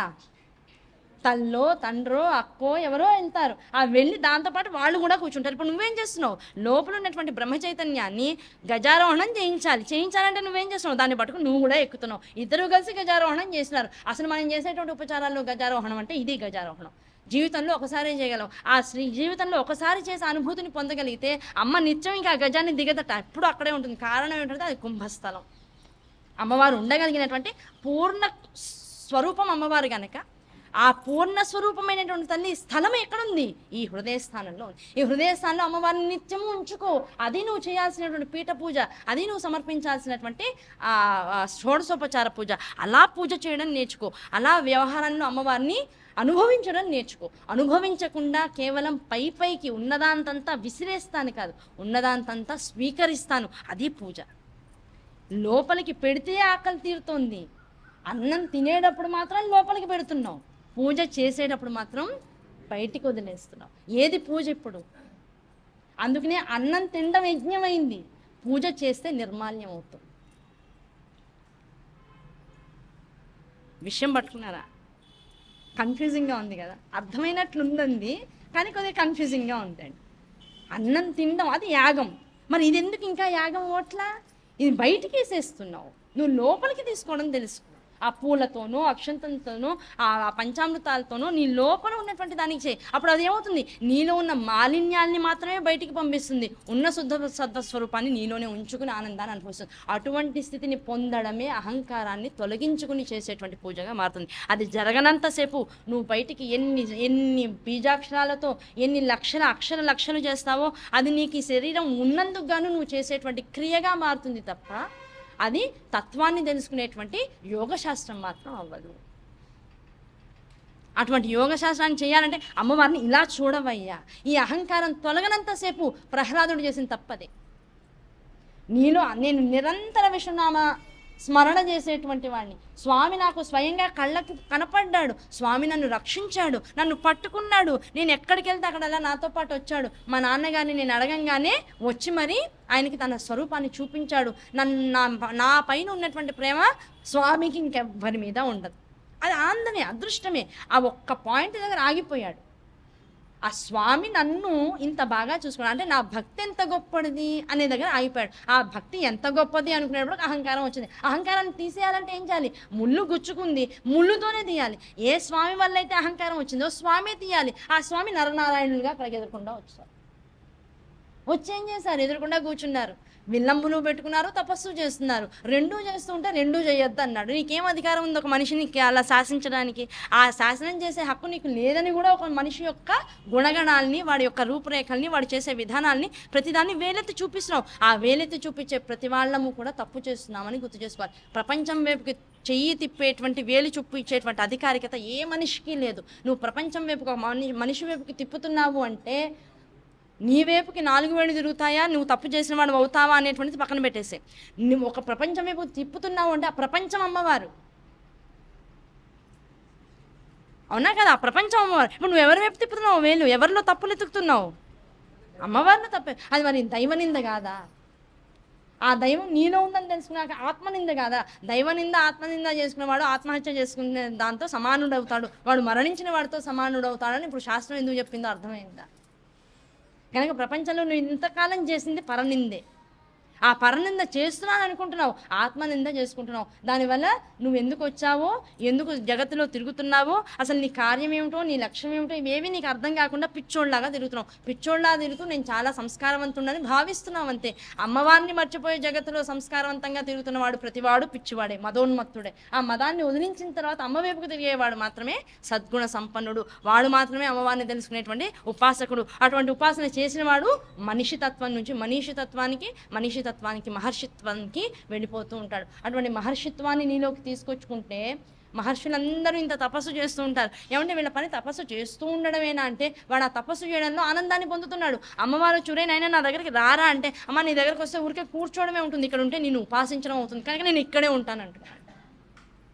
అందుకనే మహర్షులు భారతదేశం అంతా నిండిపోయి ఉన్నారు. ఎక్కడ చూసినా మహర్షులే ఉన్నారు. రాళ్లల్లో, రప్పల్లో, కొండల్లో, సముద్రాల్లో, నదుల్లో, చెట్లల్లో, పొదల్లో, పువ్వుల్లో, కాయల్లో, పళ్ళల్లో, కీటకాల్లో, భ్రమరాల్లో, దాంతోపాటు విషపు నాగుల్లో. కనుకనే అన్నిటికీ నాగులు చదువుతాను. నాగుల్ని పూజ చేస్తున్నాం, రాళ్లతో శివలింగాలు అంటున్నాం, పరాస్వరూపంగా అన్ని రూపాన్ని రాళ్లతో తయారు చేస్తున్నాం, వాటన్నిటికీ అలంకారాలు తయారు చేస్తున్నాం, లోహాన్ని, దాంతోపాటు శబ్దాన్ని, ప్రతి దాన్ని పూజించిదంతా అమ్మ చైతన్యమే అంటున్నాం.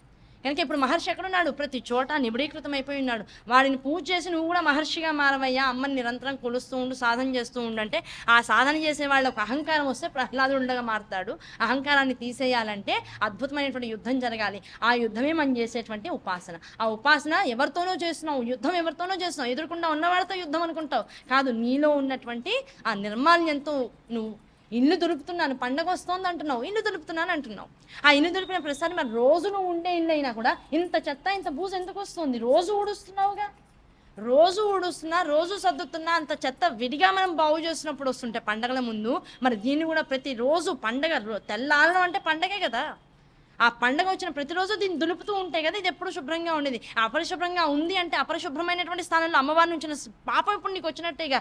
ఆత్మస్థితికి ప్రతి జీవుడు వస్తాడు, లోపల జరిగే ప్రతి విధానము కూడా నిన్ను పాడి చేసేదిగా మారుతుంది. అది నిన్ను బాగు చేయాలి. ఆ బాగు చేసుకునే స్థితి క్రమము నీకు తెలియక ఇలా వేళ్లాడుతున్నావు. నువ్వు నిజంగా చెప్పాలంటే ఇప్పుడు త్రిశంకు స్వర్గంలో ఉన్నావు. ఎవరిలాగా? నిన్న మొన్న కథలు చెప్పుకున్నాం, పరీక్షిత్తులాగా. పరీక్షిత్తులాగా నీకు అన్నీ భయాలే. ఒంటి స్తంభం మేడ కట్టుకున్నావు, అదేగా శరీరం అంటే. ఒంటి స్తంభం అని ప్రతి మనిషికి ఒంటి స్తంభం మేడ ఇదే శరీరమే. దీనిలో ఎక్కడున్నావు? నేను నా హృదయస్థానం అంటున్నావు, పైన ఎక్కడో ఆకాశంలో కూర్చున్నావు. ప్రతిదానికి భయమే, అన్నింటికీ భయమే. భగవంతుడు ఉన్నాడని తెలుసు, అయినా ఎందుకు భయపడుతున్నావు? భాగవతాన్ని వినిపించడానికి ఎందుకు ఇంకా మరణ భయం పోలా? నువ్వు పరీక్షితువు కనుక. జగత్తులో ఉన్నటువంటి వాళ్ళందరూ పరీక్షితులే కనుక. కాలం అనేటువంటి కర్కోటకడి నోట్లో పడిపోతున్నారు ప్రతి వాళ్ళు కూడా. అది వస్తుంది వస్తుంది వస్తుంది వస్తుందని రాకముందు నుంచే దాన్ని అతిగా ఆలోచించేస్తున్నారు. అది ఆలోచించి ఆలోచించి ఆలోచించి ప్రతి మనిషి పరీక్షిత్తులాగా కాలం పరీక్షిస్తుంది కనుక ప్రతివాడు పరీక్షిత్తే. కాలం చేత పరీక్షింపబడుతున్నాడు కనుక పరీక్షిత్. ఇంకా ఇది ఇంకా బాగుంటుంది ఈ ఆలోచన. కనుక కాలం చేత నిరంతరము శోధింపబడి పరిశోధింపబడి వాడి చేత పరీక్షింపబడుతూ ఉన్నటువంటి వాడు కనుక ప్రతివాడు పరీక్షిత్తే. వాడు దాక్కునేటువంటి విధానం ఈ శరీరంలో ఒకే ఒక చోట ఉందనుకుని భ్రాంతి చెందుతున్నాడు. మరణం నుంచి తప్పించుకోగలని ఒంటి స్తంభం మేడ కట్టుకున్నాడు. మరణం అంతా నా దగ్గరికి రాదు, నేను ఎప్పుడూ బాగుంటానని ఇళ్ల మీద ఇల్లు ఇళ్ల మీద ఇల్లు ఇళ్ల మీద ఇల్లు కడుతున్నాడు. అంతా తెలిస్తే రోమసి మహర్షిని గురించి తెలుసుకుంటే అసలు మనకి ఇవేమీ అక్కర్లేదు. ఉన్న చోట ప్రశాంతంగా సుఖమహర్షిలాగా ఏదీ పట్టించుకోకుండా ఎక్కడా నిలవకుండా ప్రశాంతంగా ఉండగలిగితే వచ్చేది వస్తుంది, పోతే పోతుంది, వచ్చింది లేదు పోయేది లేదు, ఉన్నదంతా కూడా మిథ్యా జగదధిష్టాన ముక్తిదా ముక్తి రూపిణి. ఆ ముక్తిని నువ్వు పట్టుకోవాలి అంటే దేన్ని పట్టించుకోక అనే విషయం తెలుస్తుంది. ఇప్పుడు మనందరం సాంఘికంగా చాలా చక్కగా బతుకుతున్నటువంటి వాళ్ళమా? పిచ్చాసుపత్రిలో ఎవరికన్నా కాస్త ఒక పిచ్చి ఎక్కువగా ఉంటే ఆ పిచ్చికనే కాస్త నాకు తక్కువ పిచ్చి, నాకు కాస్త తక్కువ పిచ్చి, ఇంకాస్త తక్కువ పిచ్చి అనుకుంటూ కంపారిజన్లో పిచ్చాసుపత్రిలో సామూహికంగా తిరుగుతున్నారు పిచ్చోళ్ళం. అంటే ఎవరికి వాళ్ళు ఆలోచించుకోవాలి. ఎప్పుడైతే అహంకారం ఉందో లోపల, ఇప్పుడు ఏమవుతున్నాం? అన్నీ తెలుసుకుంటే మన నిజస్వరూపం మనకు తెలుస్తుంది. అవునా? అన్నీ తెలుసుకుంటే మనం ఏంటో మనకు అర్థమవుతుంది. కనుక తెలుసుకోకుండా ఉంటేనే బాగుందండి. అందుకనే పురాణంలో చెప్పమన్నాం. కానీ మీకు అవసరమా ఇవన్నీ? తిడతారు. 2 రోజులు అయితే నాకు అర్థమైపోయింది ఏంటంటే తిట్టేస్తారు. కనుక అమ్మవారి అనుగ్రహంతో కథని కథగా చెప్పుకోగలిగితే పురాణం అయిపోయేది పాటికి. చివరి 3 అధ్యాయాల్లో ఉండేటువంటి వాళ్ళం. ఆ పురాణాన్ని ఒక శాస్త్రీయమైనటువంటి పద్ధతిలో దాన్ని ఎలా అర్థం చేసుకుంటే మనలో ఉన్నటువంటి ఈ అద్భుతమైనటువంటి రహస్యాన్ని మనం తెలుసుకోగలుగుతాము. ప్రపంచంలో సాలార్జింగ్ మ్యూజియం, లేకపోతే ఇంకో అమెరికాలో ఇంకేదో మ్యూజియము, ఇంకేదో మ్యూజియం ఉందన్నారు. వాళ్ళందరూ ఏర్పాటు చేసుకుంటే కలెక్ట్ చేస్తే వచ్చాయి. ఇది కలెక్ట్ చేస్తే రాలా, అమ్మ పెడితే ఉంది. ఆ పెట్టిన దాన్ని పెట్టినట్లుగా మనం తెలుసుకోగలిగితే మన అమ్మ ఏంటో ఆవిడ మనసు ఏంటో, ఆ మనసుతో ఆవిడ మనం ఏం తెలుసుకోవాలని ఇవన్నీ పెట్టిందో లోపల అర్థమైతే మనల్ని మించినటువంటి అదృష్టవంతుడు ఇంకెవరూ ఉండరు. కనుక అదృష్టాన్ని తెలుసుకోవాలంటే ప్రహ్లాదుడిలా మాత్రం మారగు. ఇన్నాళ్ళు ప్రహ్లాదుడు ఉత్తమమైన భక్తుడు అనుకున్నాం. ఈ దేవిభాతం చదివాక ఇప్పుడు ఏమర్థమైంది? బాబాయ్ ప్రహ్లాదుడిలా మాత్రం ఉండద్దు, అహంకారంతో తిరగద్దు. ఇప్పుడు మళ్ళీ ఏమైంది? నరనారాయణుల యొక్క తపస్సు పునఃప్రారంభింపబడింది, ప్రహ్లాదుడి యొక్క తపస్సు పునఃప్రారంభింపబడింది. ఇలా పునః అనుకుంటూ ఉండడమే పునరపి జననం పునరపి మరణం పునరపి జనని జఠరే శయన్. ఇలాగా నిండిపోతున్నాం, నిరంతరం కడుపుల్లో పడిపోతూ ఉన్నాం. కనుక అటువంటి స్థితి నుంచి మారాలి అంటే ఈ అద్భుతమైనటువంటి శాస్త్రాన్ని విచారణ చేయాలి. ఈ విచారణ క్రమంలో వ్యాసుల వారు జనమేజయుడికి ఇంకొక అద్భుతమైనటువంటి కథని చెప్తున్నారు. అహంకారం ఒక అద్భుతమైనటువంటి అహంకారానికి పరాకాష్ఠ చెప్తాను, జాగ్రత్తగా విను. ఏ మనిషి అయినా సరే దేనైనా కోరుకోం, కానీ కోరుకున్నది అమ్మవారు నాకు ఇస్తే ఆనందిస్తూ ఉంటాడు. కానీ ఆ ఇవ్వడం వెనకాల ఎన్ని మతలబులు, ఎంత యోగ్యాయోగ్యతలు, ఇవన్నీ కూడా అమ్మవారు చూసిస్తుంది తప్ప ఊరికేది ఇవ్వడం. దానికి ఒక అద్భుతమైనటువంటి కథ చెప్తున్నారు. ఆ కథలో ఒకానొక కల్పంలో ఒకానొకప్పుడు దేవతలకి రాక్షసులు కూడా పెద్ద యుద్ధం జరిగింది. ఆ పెద్ద యుద్ధం జరుగుతూ ఉన్నటువంటి క్రమంలో దేవతలు పాపం రాక్షసుల బలం పెరిగిపోయి మన మీద పడిపోతుండేటప్పటికల్లా వీళ్ళందరూ ఈసారి ఏం చేశారు? శివుడి దగ్గరికి వెళ్ళారు. శివుడి దగ్గరికి వెళ్ళి, నాయన వీళ్ళందరూ చంపేస్తున్నారు బాబు మమ్మల్ని, నువ్వు వచ్చి మమ్మల్ని రక్షించాలి. సార్ ధర్మం మా వైపు ఉంది, మేమేం తప్పు చేయలే, ఎవరిని అహంకారంతో మేమేం మాటలు అనలా, ఎవరి సొత్తుని మేమేం దొంగలించాలి, అయినా వీళ్ళు మా మీద తొక్కేస్తున్నారు, నువ్వు వచ్చి మమ్మల్ని రక్షించాలన్నారు. శివుడు అన్నాడు, సరే తప్పకుండా వస్తాను, ధర్మం మన వైపు ఉన్నప్పుడు నేను తప్పకుండా వస్తానయ్యా, వచ్చేస్తాను పదండి అన్నారు. దేవతల వైపుకి శివుడు వచ్చాడు. దాంతో ఏమైపోయింది? రాక్షసులు దెబ్బకి భయపడిపోయారు. శివుడు కూడా దేవతల పక్షం తీసుకునేటప్పటికల్లా రాక్షసులు ఓడిపోయారు ఆటోమేటిక్గా. ఎప్పుడైతే శివుడు కూడా అటువైపు వెళ్తున్నాడు, ధర్మాధర్మ విచక్షణ జరుగుతుంది అనుకున్నప్పుడు మనకి ఇంకాస్త బలం పెంచుకోవాలనేటువంటి కోరిక శుక్రాచార్యుల వారికి అడిగింది.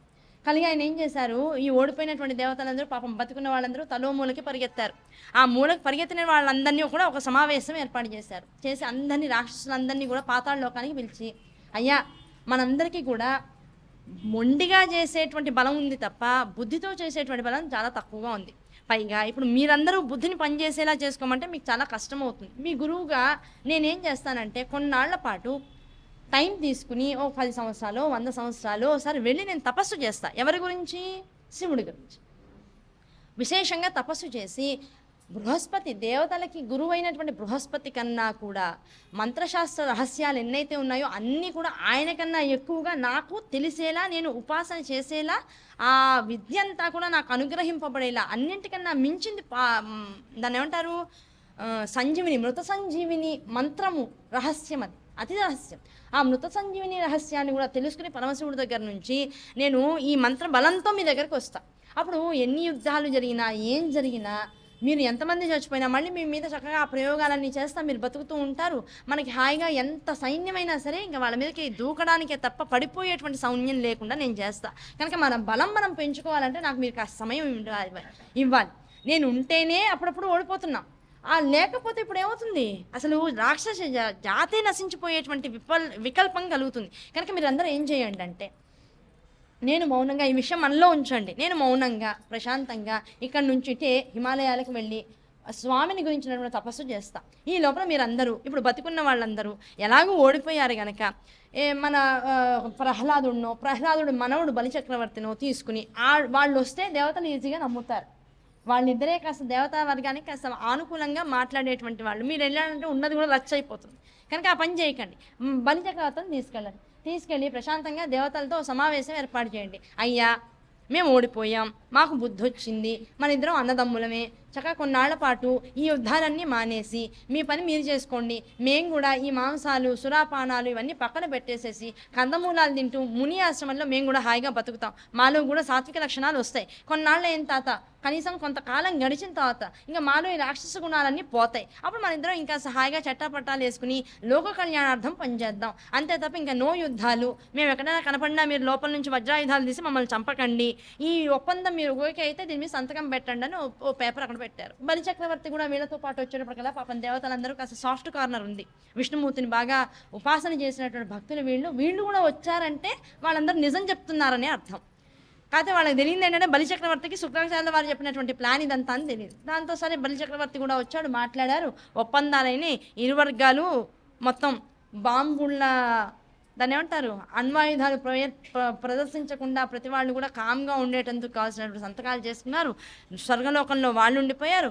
ఈ భూలోకంలోనే ఉంటూ వాళ్ళ కులగురు శుక్రాచార్యులు వారి తండ్రి అయినటువంటి భృగువును ఆయన భార్య ఉన్నటువంటి కుటీరంలో వీళ్ళందరూ కూడా ఆవిడకి సేవలు చేస్తూ ఏదో వాళ్ళ పనులు వాళ్ళు చేసుకుంటూ ఉన్నారు, ప్రశాంతంగా ఉన్నట్లుగా నటిస్తున్నారు. అదే విషయం. రాక్షసులందరూ వాళ్ళందరూ ప్రశాంత జీవితాన్ని అనుభవిస్తున్నారు. వాళ్ళకి ఇంకా దోషాలు, కార్పణ్యాలు, కక్షలు లేవనేటువంటి స్థితిలో వాళ్ళు ఉన్నారు అనేటువంటి ఒక స్థితిని అందరికీ, భూలోకవాసులకి, స్వర్గంలో ఉన్నటువంటి దేవతలకి కూడా అర్థమయ్యేటట్లుగా నటిస్తున్నారు. కాలం గడుస్తోంది. ఈ లోపల శుక్రాచార్యుల వారు ఏం చేశారు, ఏ మంత్ర సాధనైతే ఆయన చేసుకోవాలనుకున్నారో ఆ మంత్ర సాధన నిమిత్తార్థం శివుడి కోసం విశేషంగా తపస్సు చేశాడు. ముందు కొన్నాళ్ళ పాటు శివుడి గురించి తపస్సు చేశాడు. ఆ శివుడి గురించి తపస్సు చేస్తూ కూడా ముందు ఏం చేశాట, ముందు శివుడి దగ్గరికే వెళ్ళాట, డైరెక్ట్ కైలాసం వెళ్ళిపోయాడు. అంటే శుక్రాచార్యుల వారి శక్తి ఎంతటితో చూడండి. అనుకున్న పడాన కైలాసానికి వెళ్ళగలిగేటంత శక్తి కలిగినటువంటి వాడు శుక్రాచార్యుల వారు. వెళ్ళారట. ఆయన డైరెక్ట్ శివుడి దగ్గరికి వెళ్ళి, స్వామి, నాకు బృహస్పతి కన్నా కూడా ఎక్కువ జ్ఞానం కావాలి. ఆ జ్ఞానం పైగా మంత్ర సాధన నిమిత్తంగా కావాలి. ఆ మంత్ర సాధనలో ఉన్నటువంటి అత్యంత కీలకమైనటువంటి మంత్రాలన్నీ కూడా నీ అనుగ్రహంతో నాకు విద్యగా నాకు పరిణమించాలి. నాకు దానంతా అదిగా విద్య రావాలి. నేను కూర్చుంటే చదువుకునే విద్య కాదు, నీ వల్ల నాకు అది లోపలికి వెళ్ళిపోవాలి.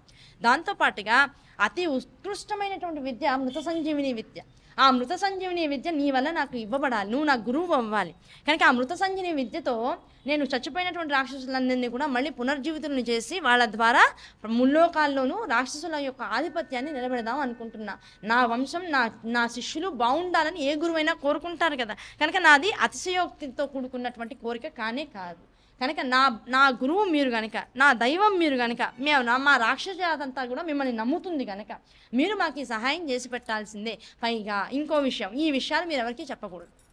ఇవన్నీ మన ఇద్దరి మధ్య లాక్ అయిపోవాలి. కానీ మళ్ళీ మీరు వెళ్ళి విష్ణుమూర్తికి చెప్పి, విష్ణుమూర్తి దేవతలకు చెప్పి ఇవన్నీ జరిగితే మాత్రం కుదరదు.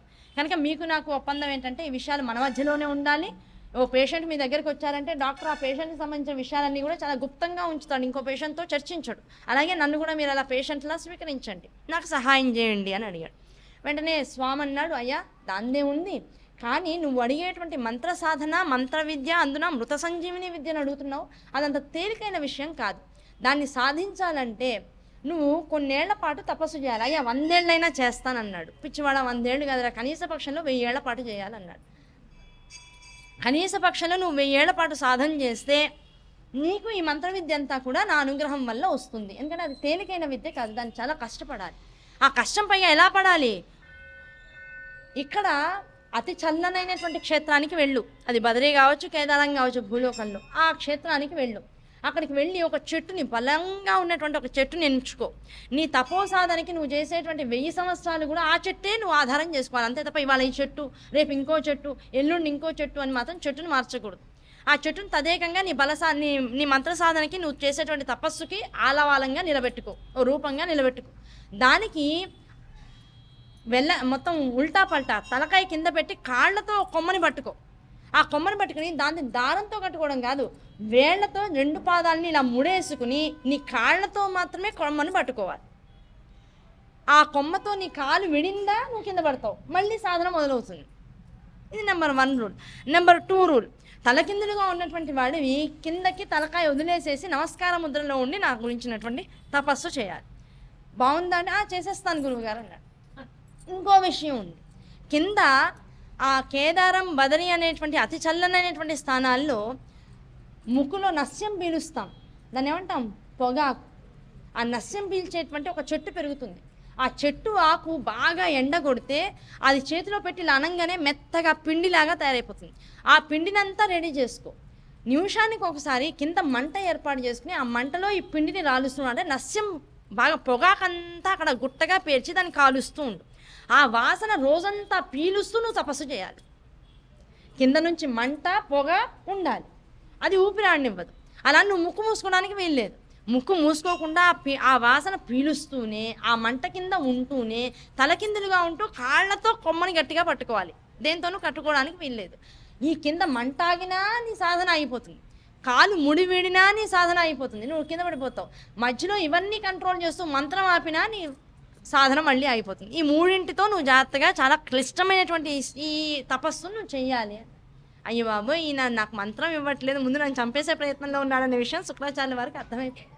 అయినా సరే చేస్తానన్నాడు. దీనికి మరి సహాయాన్ని ఎవరన్నా పెట్టుకోవచ్చా అన్నాడు. నీ శిష్యుల్ని ఎవరన్నా పిలుచుకో, కాస్త అప్పుడప్పుడు పొగలో మరి మంట రగులుతూ ఉండాలి, రోజంతా మంట పొగ వస్తూ ఉండాలి కదా, మరి అది రాల్చడానికి ఎవరన్నా ఉండాలి కదా, నువ్వు రాల్చుకోలేవు కదా, కనుక ఎవరినైనా సహాయానికి పిలుచుకో, ఇబ్బంది ఏం లేదన్నాడు శివుడు. సరే అయితే నమస్కారం, నేను మళ్ళీ అన్ని రకాలుగాను ఈ తపస్సు చేసి కృతకృత్యున్నై మీ దగ్గరకు వస్తానన్నాడు. సరే నాయన, జయం విజయోస్తు, వెళ్ళేసిరా, నీకు జయం సిద్ధించుగాక. శివుడి నోట్లోంచి వచ్చింది. సరే హాయిగా శివుడు అనుగ్రహం కలిగింది, ఇంత క్లిష్టమైనటువంటి తపస్సు నేను చేసేటువంటి అనుగ్రహం నాకు కలిగిందనే భావించాడు. పాపం కష్టం అనుకోవాల.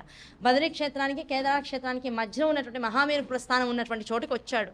అక్కడ బలీయమైనటువంటి చెట్టుని వెతుక్కుని దాని కింద 2-3 సార్లు ప్రాక్టికల్స్ చేసి కాళ్ళతో బంధనం ఏర్పరచు ఎలా చేసుకోవాలో తెలుసుకున్నాడు. దాని గురించి ముందో సంవత్సరం పాటు పాపం తాపత్రయపడి ఆ కాళ్ళతో ముడిబంధనం జాగ్రత్తగా వేసుకుంటూ, కింద నమస్కార ముద్రతో ఉండి నామాన్ని ఎలా జపించాలో చూసుకుంటూ, కింద ఎలా మంట రగుల్చుకుంటే ఎక్కడ సరిగ్గా తన బ్రహ్మరంధ్రానికి కిందగా ఈ మంట రేగుతూ ఉంటుందో, పొగ వస్తూ ఉంటుందో ఆ దూరం ఎంత ఉండాలో చూసుకున్నాడు. మంట రావాలి, మంటలోంచి పొగ రావాలి, పొగ మాత్రమే తాను పీల్చాలి, మంట శరీరానికి అంటకూడదు. ఇంత స్థాయిలో పాపం దాన్ని జాగ్రత్తగా ఏర్పాటు చేసుకుని అన్నీ రెడీ చేసుకున్నాడు. ఈ లోపల ఏమైంది, ఈ కేదార బదరీ స్థానాల్లో, ఈ మేరు ప్రస్థానం ఉన్నటువంటి స్థానంలో ఈ శుక్రాచార్యుల వారు ఏమిటో రోజు చెట్టు ఎక్కుతున్నారు, తలకిందులుగా ఉంటున్నాడు, మళ్ళీ కిందకు వస్తున్నాడు, ఏమిటో ఏర్పాట్లు చేసుకుంటున్నాడు. ఈ స్వర్గానికి చెందినటువంటి దేవదూతలు చూసేశారు. ఏమండి, నేను 1 రోజు కాదు, 2 రోజులు కాదు, సంవత్సరం నుంచి చేసిన పనే చేసి ఎలా చేస్తున్నాడో తాను తెలుసుకోవడం కోసం రకరకాల భంగిమల్లో కూర్చుంటున్నాడు. ఏదో జరుగుతోంది, ఏదో అయింది, ఈయనేదో చేసేస్తున్నాడు అనే విషయం దేవతల దాకా వెళ్ళింది. దేవతల దాకా వెళ్తే ఎవరి దాకా వెళ్తుంది, ఇంద్రుడి దాకా వెళ్తుంది. ఇంకా ఆయన భయం పుట్టింది, బాబు ఈయన ఏదో చేస్తున్నాడు రా బాబు, నాకు అర్థమైపోయింది. శుక్రాచార్యుడు ఇంత గట్టిగా కూర్చుని ఇంత ప్రయత్నపూర్వకంగా కూర్చుంటున్నాడు అంటే ఈయనేదో చాలా పెద్ద ప్రయత్నంలో ఉన్నాడు, ఏం చేస్తున్నాడో తెలుసుకుందామని జాగ్రత్తగా ఈ రాక్షసులందరూ ఉన్నటువంటి చోటికి తన దూతల్ని రాక్షస వేషాల్లో పంపించాడు. వాళ్ళు పగలంతా ప్రశాంతంగా ఉంటున్నారు. రాత్రి పడుకున్నాక దొంగతనంగా సురాపానం చేస్తూ, ఒరే నాయనా శుక్రాచార్య వారు వెళ్ళిపోయి సంవత్సరం అవుతోంది, మొదలెట్టారంటావా, తపస్సు అవుతోందంటావా, 100 ఏళ్ళు అన్నారు, ఆ 100 ఏళ్లలో అయిపోతుందంటావా, ఇంకా ఎన్నాళ్ళు మనకి వనవాసం, ఇంకా ఏమి తినకుండా ఏమిటి శరీరాలు సృష్టింపు చేసుకోవడం, నా వల్ల కావట్లంటే నా వల్ల కావట్లేదని వాళ్ళు అది పడుకున్న తర్వాత గుసగుసగా మాట్లాడుకుంటున్నారట. ఆ గుసగుసల మధ్యలో ఈ స్వర్గానికి సంబంధించినటువంటి వాళ్ళు కూడా చేరారు. వాళ్ళకి విషయం అర్థమైపోయింది. వెంటనే ఇంద్రుడి దగ్గరికి వచ్చారు. అయ్యా స్వామి, అసలు జరుగుతున్న విషయం ఏంటంటే ఈ శుక్రాచార్యుల వారు మృత సంజీవిని మంత్రంతో పాటు అన్ని మంత్ర విద్యలు నేర్చుకోవడం కోసం శివానుగ్రహంతో విశేషమైన తపస్సు కోసం కేదార బద్రీ స్థానాల్లో మేరు ప్రస్థానం దగ్గర ఉన్నారట. అది వీళ్ళందరికీ 100 సంవత్సరాల్లో వస్తానని ఏ శుక్రాచార్యుల వారు అయితే చెప్పారో, శివుడు ఆయనకి ఇంకా ఎంతకాలం చెప్పారో మనకైతే విషయం తెలీదు. 100 ఏళ్ల లోపల మొత్తం అన్నీ అయిపోతాయి. ఆయన మొత్తం మంత్రాన్నంతా గ్రహించి వీళ్ళ దగ్గరకు వచ్చేస్తాడు. ఇంకా మనందరం కూడా పలాయనం చిత్తగించాల్సిందే అని విషయం చెప్పేశారు. చెప్పేటప్పటికి ఇంకా ఇంద్రుడికి టెన్షన్ పట్టుకుని ఆలోచించాడు. రోజు అక్కడ ఇంద్రుడు కూడా తన 6th సెన్స్తో, అంటే 3వ కన్నుతో అక్కడ ఏం జరుగుతుందో గమనిస్తే శుక్రాచార్య వారు రోజు కొమ్మ ఎక్కుతున్నాడు, దిగుతున్నాడు, అన్ని ఏర్పాటు చేసుకున్నాడు. ఎవరు తన వైపుకి వచ్చి తనకి సహాయం చేయగలరా అని మనసులో మనిషి కోసం వెతుకుతున్నట్ట. ఆ భావన ఈయనకి తెలిసేటప్పటికల్లా ఈ శుక్రాచార్యుల వారు కొన్నేళ్ల పాటు ఇలా తపస్సు చేస్తాడు అంటే ఇంద్రియ నిగ్రహాన్ని బాగా పట్టుకోవాల్సింది. ఇంద్రియ శక్తులన్నింటినీ లోపలికి అంతర్ముఖం చేసేస్తాడు. అలా ఇంద్రియ సుఖాలని కూడా వదిలేసి ఇంద్రియాన్ని లోపలికి అంతర్ముఖం చేసి ఇంత పెద్ద తపస్సు చేస్తున్నాడంటే, తపస్సు అవ్వంగానే ఆపగలిగే శక్తి ఏదో ఆయన చుట్టుపక్కల ఉండాలంటే నేను ఎవరిని ప్రయోగించాలి, ఆ నమ్మేటువంటి వ్యక్తిగా ఉండాలి. పైగా శుక్రాచార్యుల వారి దగ్గరికి నేను ఎవరినైనా పంపించాను అంటే సహాయకారిగా ఒక మనిషిని, ఆ మనిషి శుక్రాచార్యుల వారు కూడా నమ్మాలి. కనుక ఇంకెవరో కాదు, నా కూతురు జయంతిని పంపిద్దామని రెడీ అయ్యారు. ఇంద్రుడికి ఒక కూతురు, ఒక కొడుకు ఒక కూతురు ఉన్నారు. ఆ కూతుర్ని పిలిచాడు. అమ్మ జయంతి ఇలా రా అన్నాడు. వచ్చింది. ఇంకో నువ్వు నాకు సహాయం చేయాలి, శుక్రాచార్యుల వారు ఫలానా చోట విశేషమైనటువంటి తపస్సు చేయడానికి రెడీ అవుతున్నారు. ఆ రెడీ అయ్యే క్రమంలో ఆయన ఏం చెప్తే అదల్లా చేయి, దాస్యత్వంతో శిష్యురాలిగా ఆయన అడిగిందల్లా చేయి. ఆయన 100 ఏళ్ల పాటు కొన్నేళ్ల పాటు అక్కడ తపస్సు చేయడానికి వెళ్ళారు. ఇంతకాలము నువ్వు వారితోనే ఉండాలి. వారు ఇంద్రియాలు ప్రతిష్టంభన అంటే లోపలికి అంతర్ముఖం చేసి వారి లోలత్వాన్నంతటిని కూడా తపస్సులో మునిగేలా చేస్తున్నాడు. ఆ ఇంద్రియ సుఖం వేపుకి ఆయన్ని తీసుకురా, అందుకని నేను ప్రయోగిస్తున్నాను అని చెప్పాడు. సరే నాన్నగారు అలాగే వెళ్తానని తండ్రి చెప్పిన దాని ప్రకారంగా ఆ కేదారబద్రి క్షేత్రాలకు వెళ్ళింది. అనుకున్నట్లుగానే శుక్రాచార్యుల వారు అక్కడ కూర్చుని పాపం ఆయన తపస్సుకు ఎవరు తనకి హెల్ప్ఫుల్గా ఉంటారు. ఈ రాక్షసులు అయితే బుద్ధిమాంద్యులు. నేను చెప్పిన విషయాన్ని మధ్యలో నిద్రపోయి ఏదైనా మర్చిపోయారంటే, మళ్ళీ పొగ ఆగిపోయిందంటే మళ్ళీ మొదలవుతుంది ఆ తపస్సు. అలా కాకుండా నేను ఎంత తపస్సు చేస్తానో నాతో పాటు జాగ్రత్త అవస్థలో ఉండి నాకు సహాయకారులుగా ఉండేవాళ్ళు ఎవరున్నారని పాపం తీక్షణంగా ఆలోచిస్తున్నటువంటి సమయంలో ఈ జయంతి వచ్చి అయ్యా గురువర్య నేను చేస్తాను, మీరు మీ తపస్సుకు మీరు రెడీగా అండి, ఏం చేయాలో నాకు చెప్పండి అంది. అప్పుడు ఆ భంగిమలన్నీ చూపించాడు. నమ్మచ్చా నిన్ను అన్నాడు. నమ్మండి గురువుగారు, త్రికరణ శుద్ధిగా మీకు మంచి జరిగేటట్లే చేస్తాను తప్ప మిమ్మల్ని పాడి చేయండి నేనని చెప్పి ఆడికి వెళ్ళేటప్పటికి అంత ఉత్కృష్టమైనటువంటి తపస్సు వారు చేస్తుండేటప్పటికల్లా ఈ అమ్మాయి మనసు మారిపోయిందిట. తండ్రి ఏం చెప్పాడు, ఇంద్రియాలు అంతర్ముఖం చేసేసాడు, ఇంద్రియ పటుత్వం బాగా ఉంది, దాన్ని సడలేలా చేయి, అందుకే నిన్ను ప్రేరేపిస్తున్నాను అన్నాడు. అవునా కదా?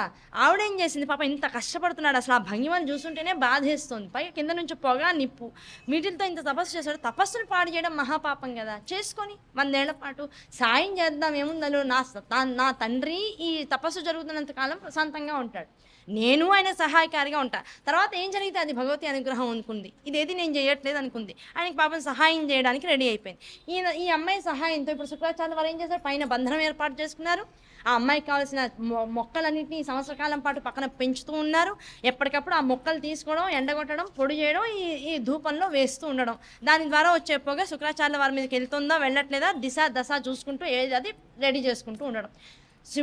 శివుడు గారు ఇచ్చినటువంటి ఒక అద్భుతమైనటువంటి సౌకర్యం ఉపలబ్ధి ఏమిటంటే, సూర్యోదయం నుంచి సూర్యాస్తమయం దాకా తపస్సు చేయి, సూర్యాస్తమయం తర్వాత నువ్వు రెస్ట్ తీసుకోవచ్చు, అందులోంచి బయటకు వచ్చేసి హాయిగా పడుకో, రెస్ట్ తీసుకో, మళ్ళీ తెల్లారిన తర్వాత మళ్ళీ సూర్యోదయం నుంచి నీ తపస్సు మొదలవుతుందని చెప్పారు. ఇంకంతా మొదలెట్టాడు. శుభముహూర్తం చూసుకున్నాడు. జయంతికి చెప్పాడు, అమ్మ ఇవాళ నుంచి నేను తపస్సులోకి వెళ్తున్నాను, 100 ఏళ్ళు కాదు స్వామి 1000 ఏళ్ళు చేయమన్నాడని చెప్పాడు. ఆవిడ ఆశ్చర్యపోయింది, బాబాయ్ తపస్సు 1000 ఏళ్ళ, ఇంత కష్టమా ఈ తపస్సు, నేనేమడిగాడు అనుకుంది.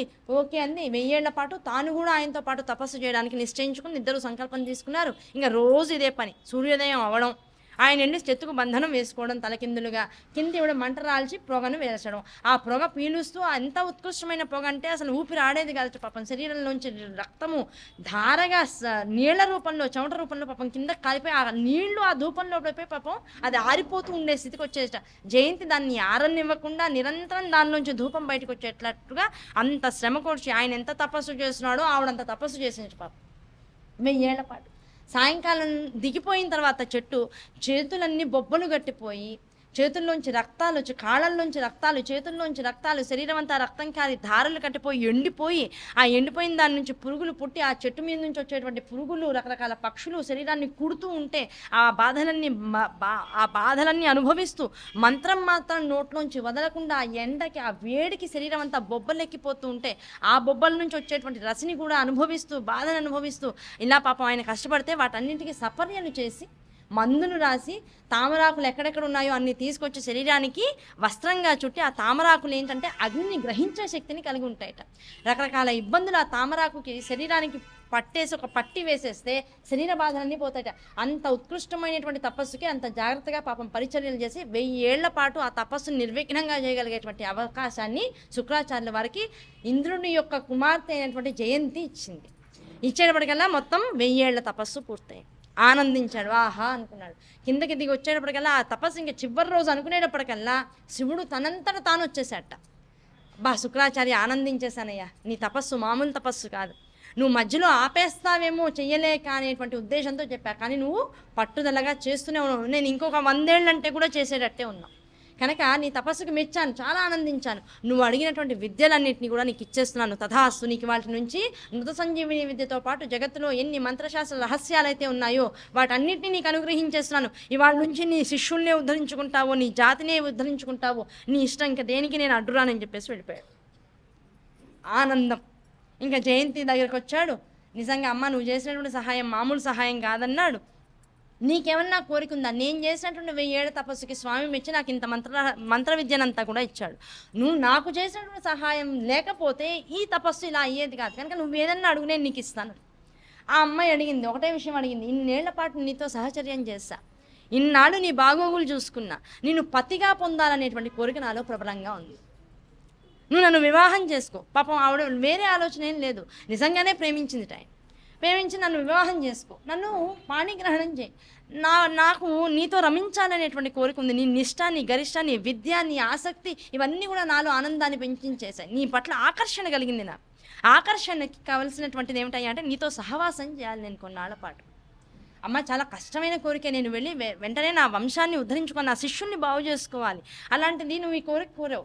కానీ ఇంత తపస్సు వల్ల ఎంత మంత్రం అయితే వచ్చిందో అది నీ వల్లే వచ్చింది. కానీ నువ్వు అడిగిన కోరికను తీర్చకుండా నా శిష్యుల దగ్గర నేను వెళ్ళడం అనేటువంటిది సరైన పద్ధతి కాదు. కోరిక తీరుస్తాను 10 సంవత్సరాల పాటు, నువ్వు తప్ప ఇంకా అన్యమైనటువంటి ఆలోచన లేకుండా నీతో రమిస్తాను, నీకు కావాల్సినటువంటి సుఖాన్ని నా వల్ల ఇవ్వగలిగేటువంటి సుఖాన్ని నేను ఇస్తాను. ఆ తర్వాత మన ఇద్దరం కూడా ఈ 10 ఏళ్ళు ఎలా ఉండాలి? ప్రపంచానికి కనపడం, ఇద్దరం కూడా మనకి మనం కనబడతాం తప్ప ప్రపంచానికి గుప్తంగా ఉంటాం. అటువంటి స్థితిని ఏర్పాటు చేస్తా. రహస్యంగా 10 ఏళ్ల పాటు ఇద్దరం ఆనందిద్దాం, ఇది ఓకేనా? 10 ఏళ్ల తర్వాత ఒక్క నిమిషం కూడా ఉండను, అప్పుడు మాత్రం నన్ను ఆపే ప్రయత్నం చేయకు అని ముందే చెప్పాడు. సరేనండి తప్పకుండా. 10 ఏళ్ల పాటు చక్కగా పాణిగ్రహణం చేశాడు, మంచి ముహూర్తం చూసుకున్నాడు, వివాహం చేసుకున్నాడు. హాయిగా 10 ఏళ్ల పాటు శుక్రాచార్యుల వారు జయంతితో ఆనందాన్ని అనుభవిస్తూ ఇంకో 10 ఏళ్ల పాటు అక్కడ ఉన్నారు. ఈ లోపల 100 ఏళ్ళు అన్నారు గురువు గారు, 100 × 10 1000 ఏళ్ళు అయింది అక్కడ. ఇంకా ఇప్పుడు వస్తారు, అప్పుడు వస్తారు, అప్పుడు వస్తారు, ఇప్పుడు వస్తారని చూస్తున్నారు. తీరా మధ్యలో ఎవరో ఈ తపస్సు జరుగుతూ ఉండగా 2-3 రాక్షసులు ఈ స్థానానికి వచ్చారట. వచ్చి చూసేటప్పటికల్లా 1000 ఏళ్ళు అని చెప్పి పాపం జయంతి విషయం చెప్పేటప్పటికల్లా ఓకే 1000 ఏళ్ల తర్వాత వస్తారని లెక్క పెట్టుకుంటున్నారు రోజుల్ని. 1000 ఏళ్ళు దాటిపోయింది. అబ్బాయి వాళ్ళ గురువు గారు వస్తారని చెప్పేసి పాపం రాక్షసులు కొంతమంది వచ్చి పాపం భుజాల మీద గురువు గారిని ఎక్కించుకుని మన రాజ్యానికి తీసుకుపోదాం, భృగుపత్ని ఉన్నటువంటి చోటుకి తీసుకెళ్ళిపోదాం అని పాపం అందరూ వస్తే శుక్రాచార్య వారు అప్పటికే మాయమైపోయారు. ఆవిడతో పాటు మాయమైపోయినప్పటికీ గురువు గారు ఎక్కడికో వెళ్ళిపోయారు. ఎవరికి వాళ్ళు అదో పెద్ద దావానంగా అది వ్యాప్తం అయిపోయింది. ఆ మాట గురువు గారు ఎక్కడికో మాయమైపోయారు, మన దగ్గరికి రాలేదు. ఇప్పుడు మన పరిస్థితి ఏమిటి? ఇంకా ఎన్నాళ్ళకి వస్తారో ఏమిటో, మనం ఇలాగే బతకాలా అనేటువంటి భ్రాంతిలోకి వెళ్ళిపోయారు. ఎప్పుడైతే శుక్రాచార్యుల వారు అమ్మాయితో పాటు రహస్యంగా సూక్ష్మ శరీరంతో తన లోకంలోకి తను వెళ్ళిపోయాడని తెలుసుకున్నాడో వెంటనే ఇంద్రుడు ఏం చేశాడు?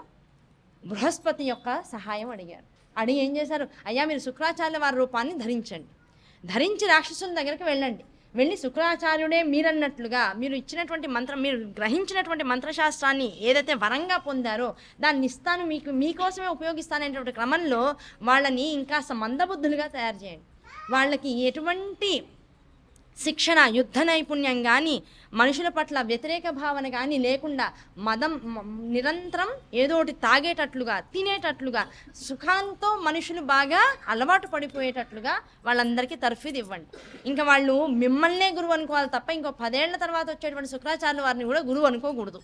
ఇలా మాకు మీరు సహాయం చేయండి అన్నారు. దానికి మీరే అర్హులు అన్నారు. ఆ గురుస్థానంలో కూర్చోవాలంటే మీ వల్లే అవుతుంది కనుక మీరే వెళ్ళండి అన్నాడు. సరే, ఇంకేం చేసేదేముంది, ఇంద్రుడు మనకి అనుజ్ఞ ఇచ్చాడంటే తప్పనిసరిగా వెళ్ళిపోవాల్సిందే. వెంటనే సరే బృహస్పతి గారు వెంటనే శుక్రాచార్యుల వారి స్వరూపాన్ని పొందారు. మార్మికంగా మంత్ర అనుష్ఠానంతో వెళ్ళారు. రాక్షసులందరినీ ఒక చోటుకి తీసుకొచ్చుకున్నాడు. ఇంకా రోజు వాళ్ళకి చెప్తున్నాడు, నాయన మనకి హింస వద్దు, మనకి వేరే విషయాలేం వద్దు, హాయిగా నా దగ్గర మంత్రం ఉంది, నేను ఇంత తపస్సు చేసి మీకోసం ఇంత కష్టపడ్డా, ఆ మంత్రంతో మీకు ఏ కష్టం వచ్చినా నేను తీసేస్తా, కనుక మీకు శరీరాన్ని బిల్డప్ చేయడము, దానికోసం బరువులు ఎత్తడము, రోజు పొద్దున్నే లేచి పరిగెత్తడం ఇవన్నీ వద్దు, హాయిగా తినండి, సురాపానం చేయండి, పడుకోండి, మీ ఇష్టం, ప్రపంచంలో మీకు అల్లెదరకుండా ఏ వనిత కనిపిస్తే ఆ వనిత హాయిగా సుఖాన్ని అనుభవిస్తూ పోండి, ఇదే వాటి నుంచి మీ పని, నేనున్నాను మీకు అని చెప్పేసి అభయహస్తం చూపించారు.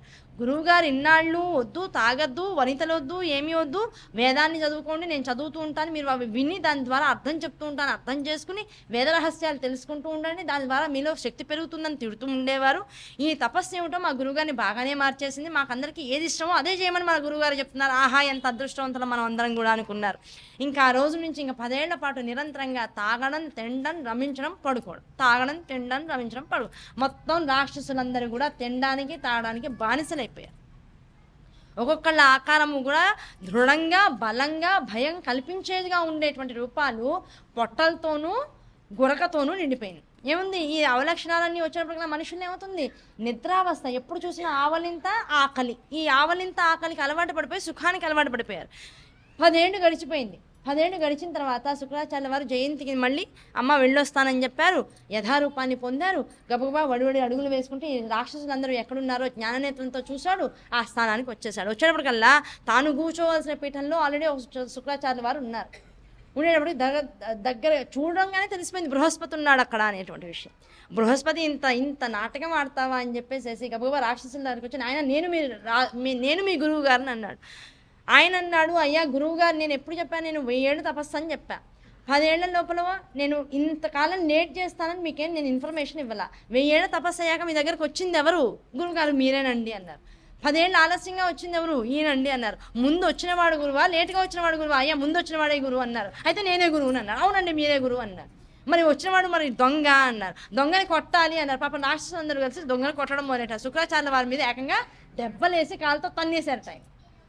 దాంతో పాప ఆయనకి ఏమైంది, కోపం వచ్చింది. చేసిన తపస్సంతా వాళ్ళని బాగు చేయడం కోసం, వాళ్ళని ఉద్ధరిద్దామని నేను వచ్చేటప్పటికల్లా ఈయనేం చేశాడు, తన కపటత్వంతో వాళ్ళ మనస్సును మార్చేశాడు. వీళ్ళేం చేశారు, ఏకంగా పోనీ ఆలోచిద్దామని మనం పోనీ బుద్ధిని ఏమన్నా పోనీ దాని మీద పెడుతున్నారా, చేతికి వచ్చినట్టు కొట్టేశారు. ఇలాంటి వాళ్ళని నేను రక్షించాలని వచ్చేది అని వెంటనే మూర్ఖులారా, మీకోసం నా జీవితంలో 1000 ఏళ్ల 10 సంవత్సరాల నేను వ్యర్థం చేసేసా.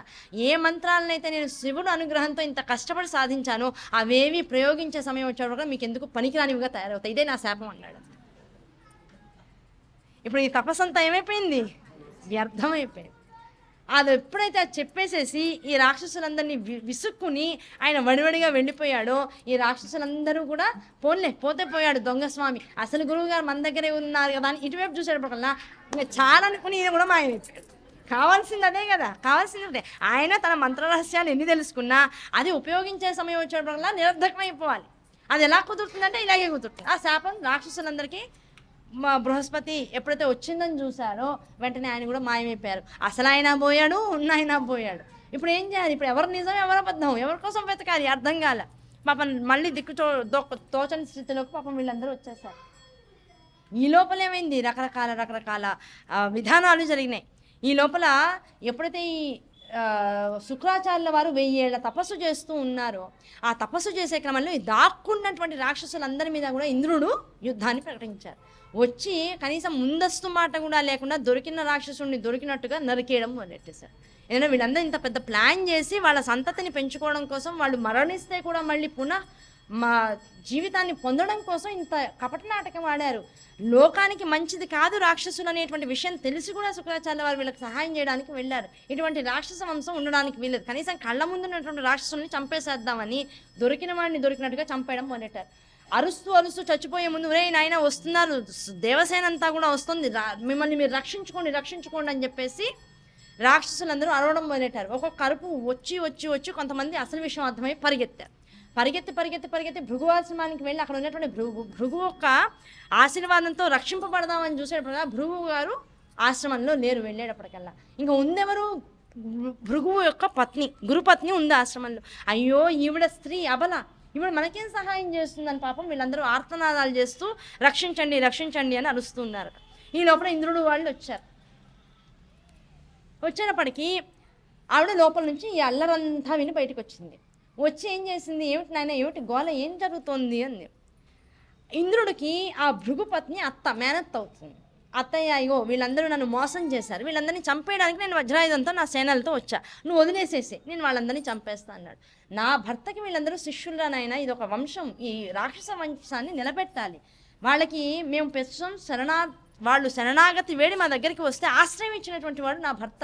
ఆ భర్త పర్మిషన్ లేకుండా నువ్వు అడిగావని వీళ్ళందరినీ నీకు అప్పగించలేను నేను, కనుక వీళ్ళందరినీ వదిలేయని మర్యాదగా చెప్పింది. నేను వదలను అన్నాడు. నువ్వు లోపలికి వెళ్ళి నేను వీళ్ళందరినీ సంహారం చేసేసి వెళ్ళిపోతాను అన్నాడు. కుదరదు, నా శక్తి ఏమిటో నీకు అర్థం కాదు, నేను గనక నా శక్తిని బయటికి కక్కానంటే నువ్వు ఇక్కడ నిలవలేవు అంది. ఏం చేస్తావు అత్త, చెయ్యి అన్నాడు అపహాస్యం చేసేటప్పుడు ఆవిడ ఏం చేసింది, ఒక్కసారిగా లోపల నుంచి కుంభిపాకం చేసి అంటే ప్రాణవాయువుని లోపలికి పీల్చి కుంభకం చేసి దాన్ని ఒక్కసారిగా బయటికి పొగలాగా వదిలిందిట. ఆ పొగలోంచి నిద్రాదేవత ఆవిష్కృతమైందిట. ఆ నిద్రాదేవత ఏం చేస్తుంది, ఒక్కొక్కళ్ళని ఎదుర్కొంటూ ఉన్నటువంటి దేవతలందరినీ పట్టుకుంటుంది. నిద్రాదేవత పట్టుకున్న వెంటనే ఏం జరుగుతుంది, ప్రతివాడు నుంచున్న చోట నిద్రపోతున్నాడు అంతే. చివరికి అందరూ పడుకున్న నిద్రావస్థలు, అది కూడా ఎలాంటి నిద్రావస్థ, భీకరమైన నిద్ర. ఆ నిద్రదేవత వచ్చి ఒక్కొక్కరిని పట్టుకుంటోంది అంతే. ఆ పట్టుకోవడం ఏమిటి, ఇంకా ప్రతివాడు బాగా గాఢమైన నిద్రలో వెళ్ళిపోతున్నాడు. ఆ నిలబెట్టి నిద్రపోతున్న వాళ్ళని అందరినీ రాక్షసులు ఏం చేస్తున్నారు, మళ్ళీ తగ నరికేస్తున్నారు.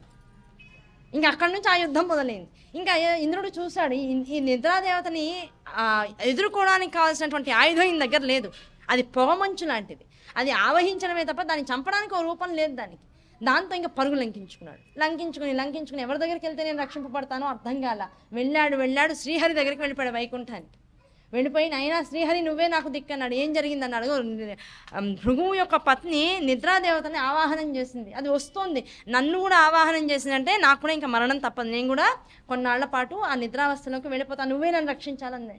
ఆయన వెంటనే ఏం చేశాడు, వచ్చేసేయి నా లోపలికి ఆవాహనం అయిపో, ఒకవైపు నాకు వ్యూహలక్ష్మి ఉంది, రెండో వైపుకి వచ్చేసేయి, శరీరంలో నా హృదయ స్థానంలో ఉండిపో అన్నాడు. వెంటనే ఈయన ఏం చేశాడు, హృదయ స్థానంలోకి వెళ్ళి ఆ స్వామిలోకి ఐక్యమైపోయాడు. ఐక్యమైనప్పటికీ స్వామిని ఏం చేయడానికి, వైకుంఠంలోకి అర్హత లేదు రావడానికి ఆ నిద్రాదేవతకి, అక్కడే ఉండి నువ్వు బయటికి రా, నేను మళ్ళీ నేను చూసుకుంటానని బెదిరించి వెళ్ళిపోయింది. సరే ఊరుకున్నాడు. కొంతసేపు అయింది, వెళ్ళిపోయింది అనుకుని మళ్ళీ ఇంద్రుడు బయటకు వచ్చే ప్రయత్నం చేశాడు. మళ్ళీ అక్కడే ఉండి మళ్ళీ ప్రహారం చేసే సమయంలో ఎదురుకుండా ఒక టార్గెట్ ఉంది కనుక నేను దాన్ని చంపుతాననేటువంటి ఒక ఆశ్చర్యార్థకమైనటువంటి మంత్రాన్ని భృగుపత్ని నుంచి తీసుకుని ఆ నిద్రాదేవత వైకుంఠంలోకి అడుగుపెట్టింది. వైకుంఠంలో అడుగుపెట్టేటప్పటికల్లా ఏమైంది, అంతసేపు పొగ రూపంగా ఉంది, వైకుంఠం యొక్క ప్రావణ్యంతో ఒకసారి రూపం వచ్చింది. ఆ రూపంతో స్త్రీలాగా లోపలికి వచ్చేటప్పటికి ఈయన ఏం చేశాడు, అయ్యా స్వామి శ్రీహరి నువ్వే నన్ను రక్షించాలని ఒక్కసారిగా ఇంద్రుడు అడిచేటప్పటికల్లా తన చేతిలో ఉన్నటువంటి చక్రాన్ని ప్రహారం చేశాడు. అది వెళ్ళింది, ఆ నిద్రాదేవతని చంపేసింది. ఆ నిద్రాదేవత పడిపోవడం ఏంటి, అంతకుముందు నిద్రావస్థలోకి వెళ్ళినటువంటి దేవతలు ఎంతమంది అయితే ఉన్నారో, ఎంతమందినైతే ఈ రాక్షసులు కాస్త పొడిచి ఉన్నారు, ఆ గాయాలన్నీ కూడా తమంతట తాముగా మానిపోయి మొత్తం దేవతలందరూ నిద్రావస్థలోంచి బయటకు వచ్చేసారు. వీళ్ళందరూ లేచిపోగానే ఆవిడకి అర్థమైపోతుంది, ఓహో నిద్రాదేవత ఇక్కడతో నేను చేసినటువంటి మంత్ర ప్రకారం ఆగిపోయింది, ఏం చేయాలి, ఇంకా నేను ఎవరి పనంతా చేస్తున్నారని దివ్య దృష్టితో చూసింది. ఆవిడ దివ్య దృష్టితో చూసేటప్పటికల్లా ఎదురుకుండా శ్రీహరి కనబడ్డాడు. ఆ శ్రీహరి దగ్గరకు వచ్చింది, ఏమిటయ్యా నేను ఒక మంత్రం నేను ప్రయోగిస్తే నా భర్త లేనటువంటి సమయంలో నీ దేవతలన్నీ కూడా వచ్చి రాక్షసులందరినీ కబళించేస్తుంటే వాళ్ళని రక్షించాలని నేను ప్రయోగం చేసినప్పుడు నువ్వెవడు అసలు ఆపడానికి అంది. అమ్మ మీరు ఆగండి, ఇవన్నీ కూడా లోక కళ్యాణార్థం జరిగేటువంటి విషయాలు, ఇవన్నీ కూడా ఇలా ఆలోచిస్తే అవ్వదు, ఇందులో ధర్మం అనేటువంటిది మంచి మాత్రమే, ఆ మంచి 10 మందికి ఉపయోగపడే మంచి తప్ప విడిగా వ్యక్తిగతంగా ఉండేటువంటి మంచి చెడ్డలు అనేటువంటివి ఇక్కడ ధర్మానికి అధర్మానికి ప్రేరకం కాదు. కనుక ఈ విషయాలు అద్భుతమైనటువంటి రహస్యాలు. ఈ రహస్యాన్ని తెలుసుకుంటేనే ఈ రాజనీతి మీకు అర్థమవుతుంది. ఇది మీకు ఇప్పుడు నేను అర్థం చేయించేటువంటి పరిస్థితుల్లో లేను కనుక మీరు ఆగండి అంది. నేను ఆగను, నిన్ను కూడా మింగేస్తానంది ఆవిడ. నువ్వు ఇంత నా మంత్రశక్తిని తీసేసావు కనుక నిన్ను కూడా మింగేస్తాను. నేను నా శక్తి ఏమనుకుంటున్నావు, నేను ఏమైనా తక్కువ దాన్ని అనుకున్నావా అంది. మిమ్మల్ని తక్కువ చేసేటువంటి స్థితి నాకు లేదమ్మా, మిమ్మల్ని తక్కువ చేస్తానా, కాకపోతే జరిగేటువంటి ప్రయత్నం అంతా లోక కళ్యాణార్థం అని మాత్రం మీకు అర్థమయ్యేలా చెప్తున్నాను. నాకు అవన్నీ కుదరవు, నేను మింగేస్తానని పెద్ద రాక్షస రూపాన్ని లోపల నుంచి ఆవాహన చేసుకుంది. ఆ మనిషి ఉన్నట్లుగా పెద్ద రూపాన్ని పెట్టేసేసుకుని దాంతో శ్రీహరి మీదకి ఒక్కసారిగా వచ్చేసి అలా వస్తున్నటువంటి శ్రీహరి మీదకి ఏం చేశాడు, మళ్ళీ చేతిలో ఉన్నటువంటి చక్రాయుధాన్ని మళ్ళీ ప్రయోగించాడు. చేసేటప్పటికి రూపంగా ఉన్నటువంటి భృగుపత్ని శిరస్సు తెగిపోయి ఒకటి సముద్రంలో పడిపోయి ఆ శరీరం వెళ్ళిపోయి భృగు ఆశ్రమంలో పడిపోయి. ఇదంతా జరుగుతూ ఉండగానే భృగువు గారు వచ్చారు. ఎదురుకుండా శిరస్సు లేనటువంటి పత్ని యొక్క శరీర కళేబరాన్ని చూశారు. జరిగిందంతా తెలుసుకున్నారు. నా భార్యకి ఇంతటి దుస్థితిని తీసుకొస్తాడు ఆ శ్రీహరి. ఆ శ్రీహరికి నేను ఇచ్చేటువంటి శాపం ఒకటే, ఇవాళ నుంచి ప్రశాంతంగా హాయిగా ఆ వైకుంఠంలో ఆ క్షీరసాగరం మీద పడుకుని ఇవన్నీ కూడా చేస్తున్నాడు కదా, ఇంకా ప్రశాంతత అనేటువంటిది లోపించిపోయి నానాయోనుల్లో జన్మించుగాక. ఆ నానాయోనులు మత్స్యంగా, కూర్మంగా, వరాహంగా, సగం మనిషి సగం జంతువులాగా, దాంతోపాటు పొట్టివాడిగా, కురచవాడిగా, పొడుగువాడిగా, ఖడ్గం పట్టుకునేటువంటి బ్రాహ్మణుడు, అంటే ఎన్ని రకాలు విచిత్రమైనటువంటి రూపాలు ఉంటాయో, పుట్టినటువంటి జాతి ఒకటి, చేసేటువంటి పని ఇంకొక జాతికి సంబంధించింది. అలాంటి కార్యవర్గంలో ఎన్ని జన్మలంటే అన్ని జన్మలు ఈ జగత్తులోకి వచ్చి నిరంతరం తాను దేనికోసం ఇంతసేపు శ్రమిస్తున్నాడో ఆ శ్రమ అధికమై ఏదో ఒక రూపాన్ని వేసుకుని జగత్తులోకి వచ్చి ఆ రూప లావణ్యాన్ని జగత్తుకు వైభవంగా ఇస్తూ మళ్ళీ ఆ రూపం చాలించగానే మళ్ళీ ఇంకో రూపం, ఆ రూపం చాలించగానే ఇంకో రూపం, ఇలా నిరంతరము కూడా ఇంకో ధ్యాస లేకుండా అవతారాలు ఎత్తుతూ చివరికి తనే మర్చిపోయేటువంటి స్థితికి విష్ణువు వచ్చేసేయాలని శాపం వదిలేశాడు. వెంటనే విష్ణుమూర్తి అక్కడికి వచ్చాడు. అన్నాడు, అయ్యా మీ శాపం నాకు అనుసరణీయం, నేను దాన్ని స్వీకరిస్తున్నాను అన్నాడు. ఆ అనుగ్రహం వల్ల భృగువు చేసినటువంటి ఆ శాపం ఏమైంది, జగత్తుకి దశావతారాలను ఇచ్చింది. ఆ దశావతారాలు జగత్తుకు తెలిసినటువంటి విషయాలు మాత్రమే. అది లోకోత్తరణ కోసం, లోక ఉద్ధరణ కోసం మనందరికీ తెలిసేటువంటి విధానాల్లో ప్రభువు మనందరినీ అనుగ్రహించినటువంటి విషయం.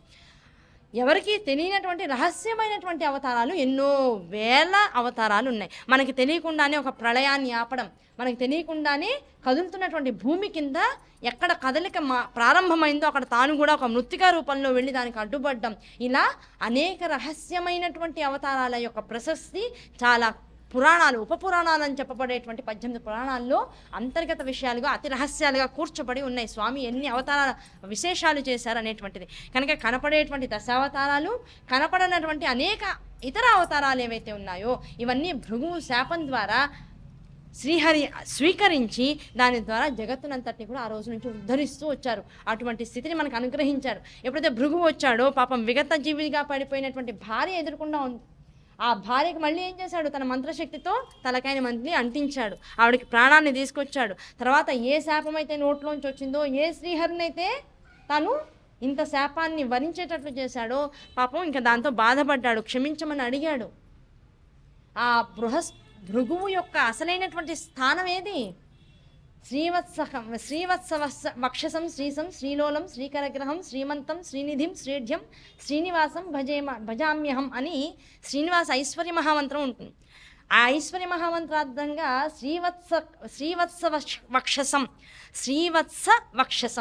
ఆ శ్రీవత్ససం అనేటువంటిది అంటే అర్థం ఏమిటంటే విష్ణువు యొక్క ఈ హృదయంలో రెండవ వక్షస్థలం, కుడి వక్షస్థలమైనటువంటి ఈ భాగంలో ఇంత మచ్చ ఉంటుందిట, పుట్టుమచ్చలాగా. అదే శ్రీవత్ససం అని పిలువబడుతూ ఉంటుంది. ఆ శ్రీవత్సంలోంచి భృగువు యొక్క ఆవిర్భావం జరిగింది జగత్తులోకి. కనుక శ్రీవత్ససుడుగా నీ అందు ఉండి జగత్తులోకి ఒక రూపాన్ని అవధానం చేసుకుని నేను వచ్చినటువంటి వాడిని. అలాంటిది నీకు ఈ శాపాన్ని ఇవ్వగలిగే స్థితిలోకి నేను వచ్చానా, ఎంత హీనస్థితికి వెళ్ళిపోయానని పాపం భృగువు ఏడ్చాట. ఈ శరీరం ఇంకా నాకు వద్దన్నావు కనుక ఇంకా తీసేసుకో, పర్వాలా, ఎందులోంచి పుట్టావో అందులోకి వెళ్ళి ఐక్యమైపో, తర్వాత జన్మ బ్రహ్మమానసపుత్రుడుగా వస్తావు జగత్తులోకి అన్నట్ట. తర్వాత వచ్చినటువంటి భృగువు బ్రహ్మమానసపుత్రుడుగా జగత్తులోకి వచ్చాడు. అంటే ఒక్కొక్క కల్పానికి ఒక్కొక్క కథ మారుతూ ఉంటుంది. దానికి కావాల్సినటువంటి విషయాలన్నీ కూడా ఈ ఈ కథల్లో రకరకాల భాగాలుగా రహస్యాలుగా ఇస్తుంటారు. దాని జాగ్రత్తగా గమనించి గనుక మనం తెలుసుకోగలిగితే కల్పానికి యుగానికి మనిషికి ఈ భృగు ఇక్కడ అంటారు, ఇంకో భృగు ఇంకో చోట అంటాడు, ఆ భృగు బ్రహ్మమానస పుత్రుడు అంటాడు, ఈ భృగువు శ్రీవత్సం నుంచి పుట్టినటువంటి వాడు అంటాడు, వీళ్ళ గోత్రం శ్రీవత్స గోత్రం అంటారు. కనుక శ్రీవత్స గోత్రీయులందరూ కూడా మూల పురుషుడు భృగువు. కనుక ఇలాంటి విషయాలని రహస్యాంతర్గతంగా చెబుతూ ఇంత పురాణాన్ని నడిపిస్తోందంటే దేవీ భాగవతం మొత్తం సృష్టిలో ఎన్ని రహస్యాలు ఉన్నాయో, ఎన్ని జాతులు ఉన్నాయో, జీవజాతులు, అన్ని జాతులకి మూలమైనటువంటి స్థానం శ్రీదేవి భాగవతమే. ఇదంతా ఎవరి కూర్పు వల్ల జరిగింది?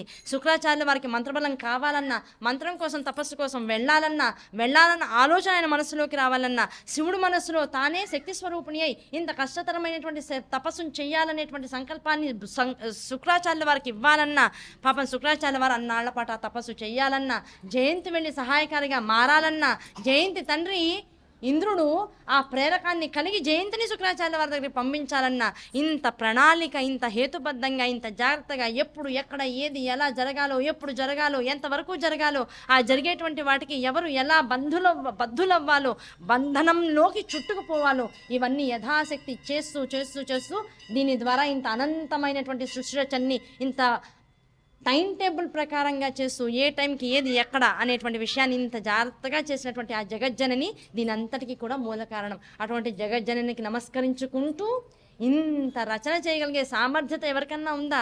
ఇంతమంది ఇక్కడికి వచ్చి పురాణాన్ని వింటున్నాం. ఒక్కొక్కళ్ళం ఒక్కో చోట పుట్టాం, ఒక్కొక్కళ్ళం ఒక్కో రకమైనటువంటి గుణగణాలు కలిగి ఉన్నాం, ఒక్కొక్కళ్ళకి విభిన్నమైనటువంటి రూపాన్ని కలిగి ఉన్నాం. ఇంత విభిన్నమైన రూపాలతో, గుణాలతో, రకరకాల అలవాట్లతో, భావాలతో, మనస్సుతో, అహంకారాలతో ఉన్నటువంటి వాళ్ళం అమ్మ అనేటప్పటికల్లా ఓ చోట చేరేటువంటి ఒక సామూహిక స్థితిని ఏకాస్వరూపంగా పొంది ఉన్నాం. మనందరిలో ఉన్నటువంటి ఏకాశక్తి సముదాయమే ఆ జగజ్జనని. అటువంటి జగననికి నమస్కరించుకుంటూ అందరికీ కూడా విరామపూర్వకమైనటువంటి స్వస్తి.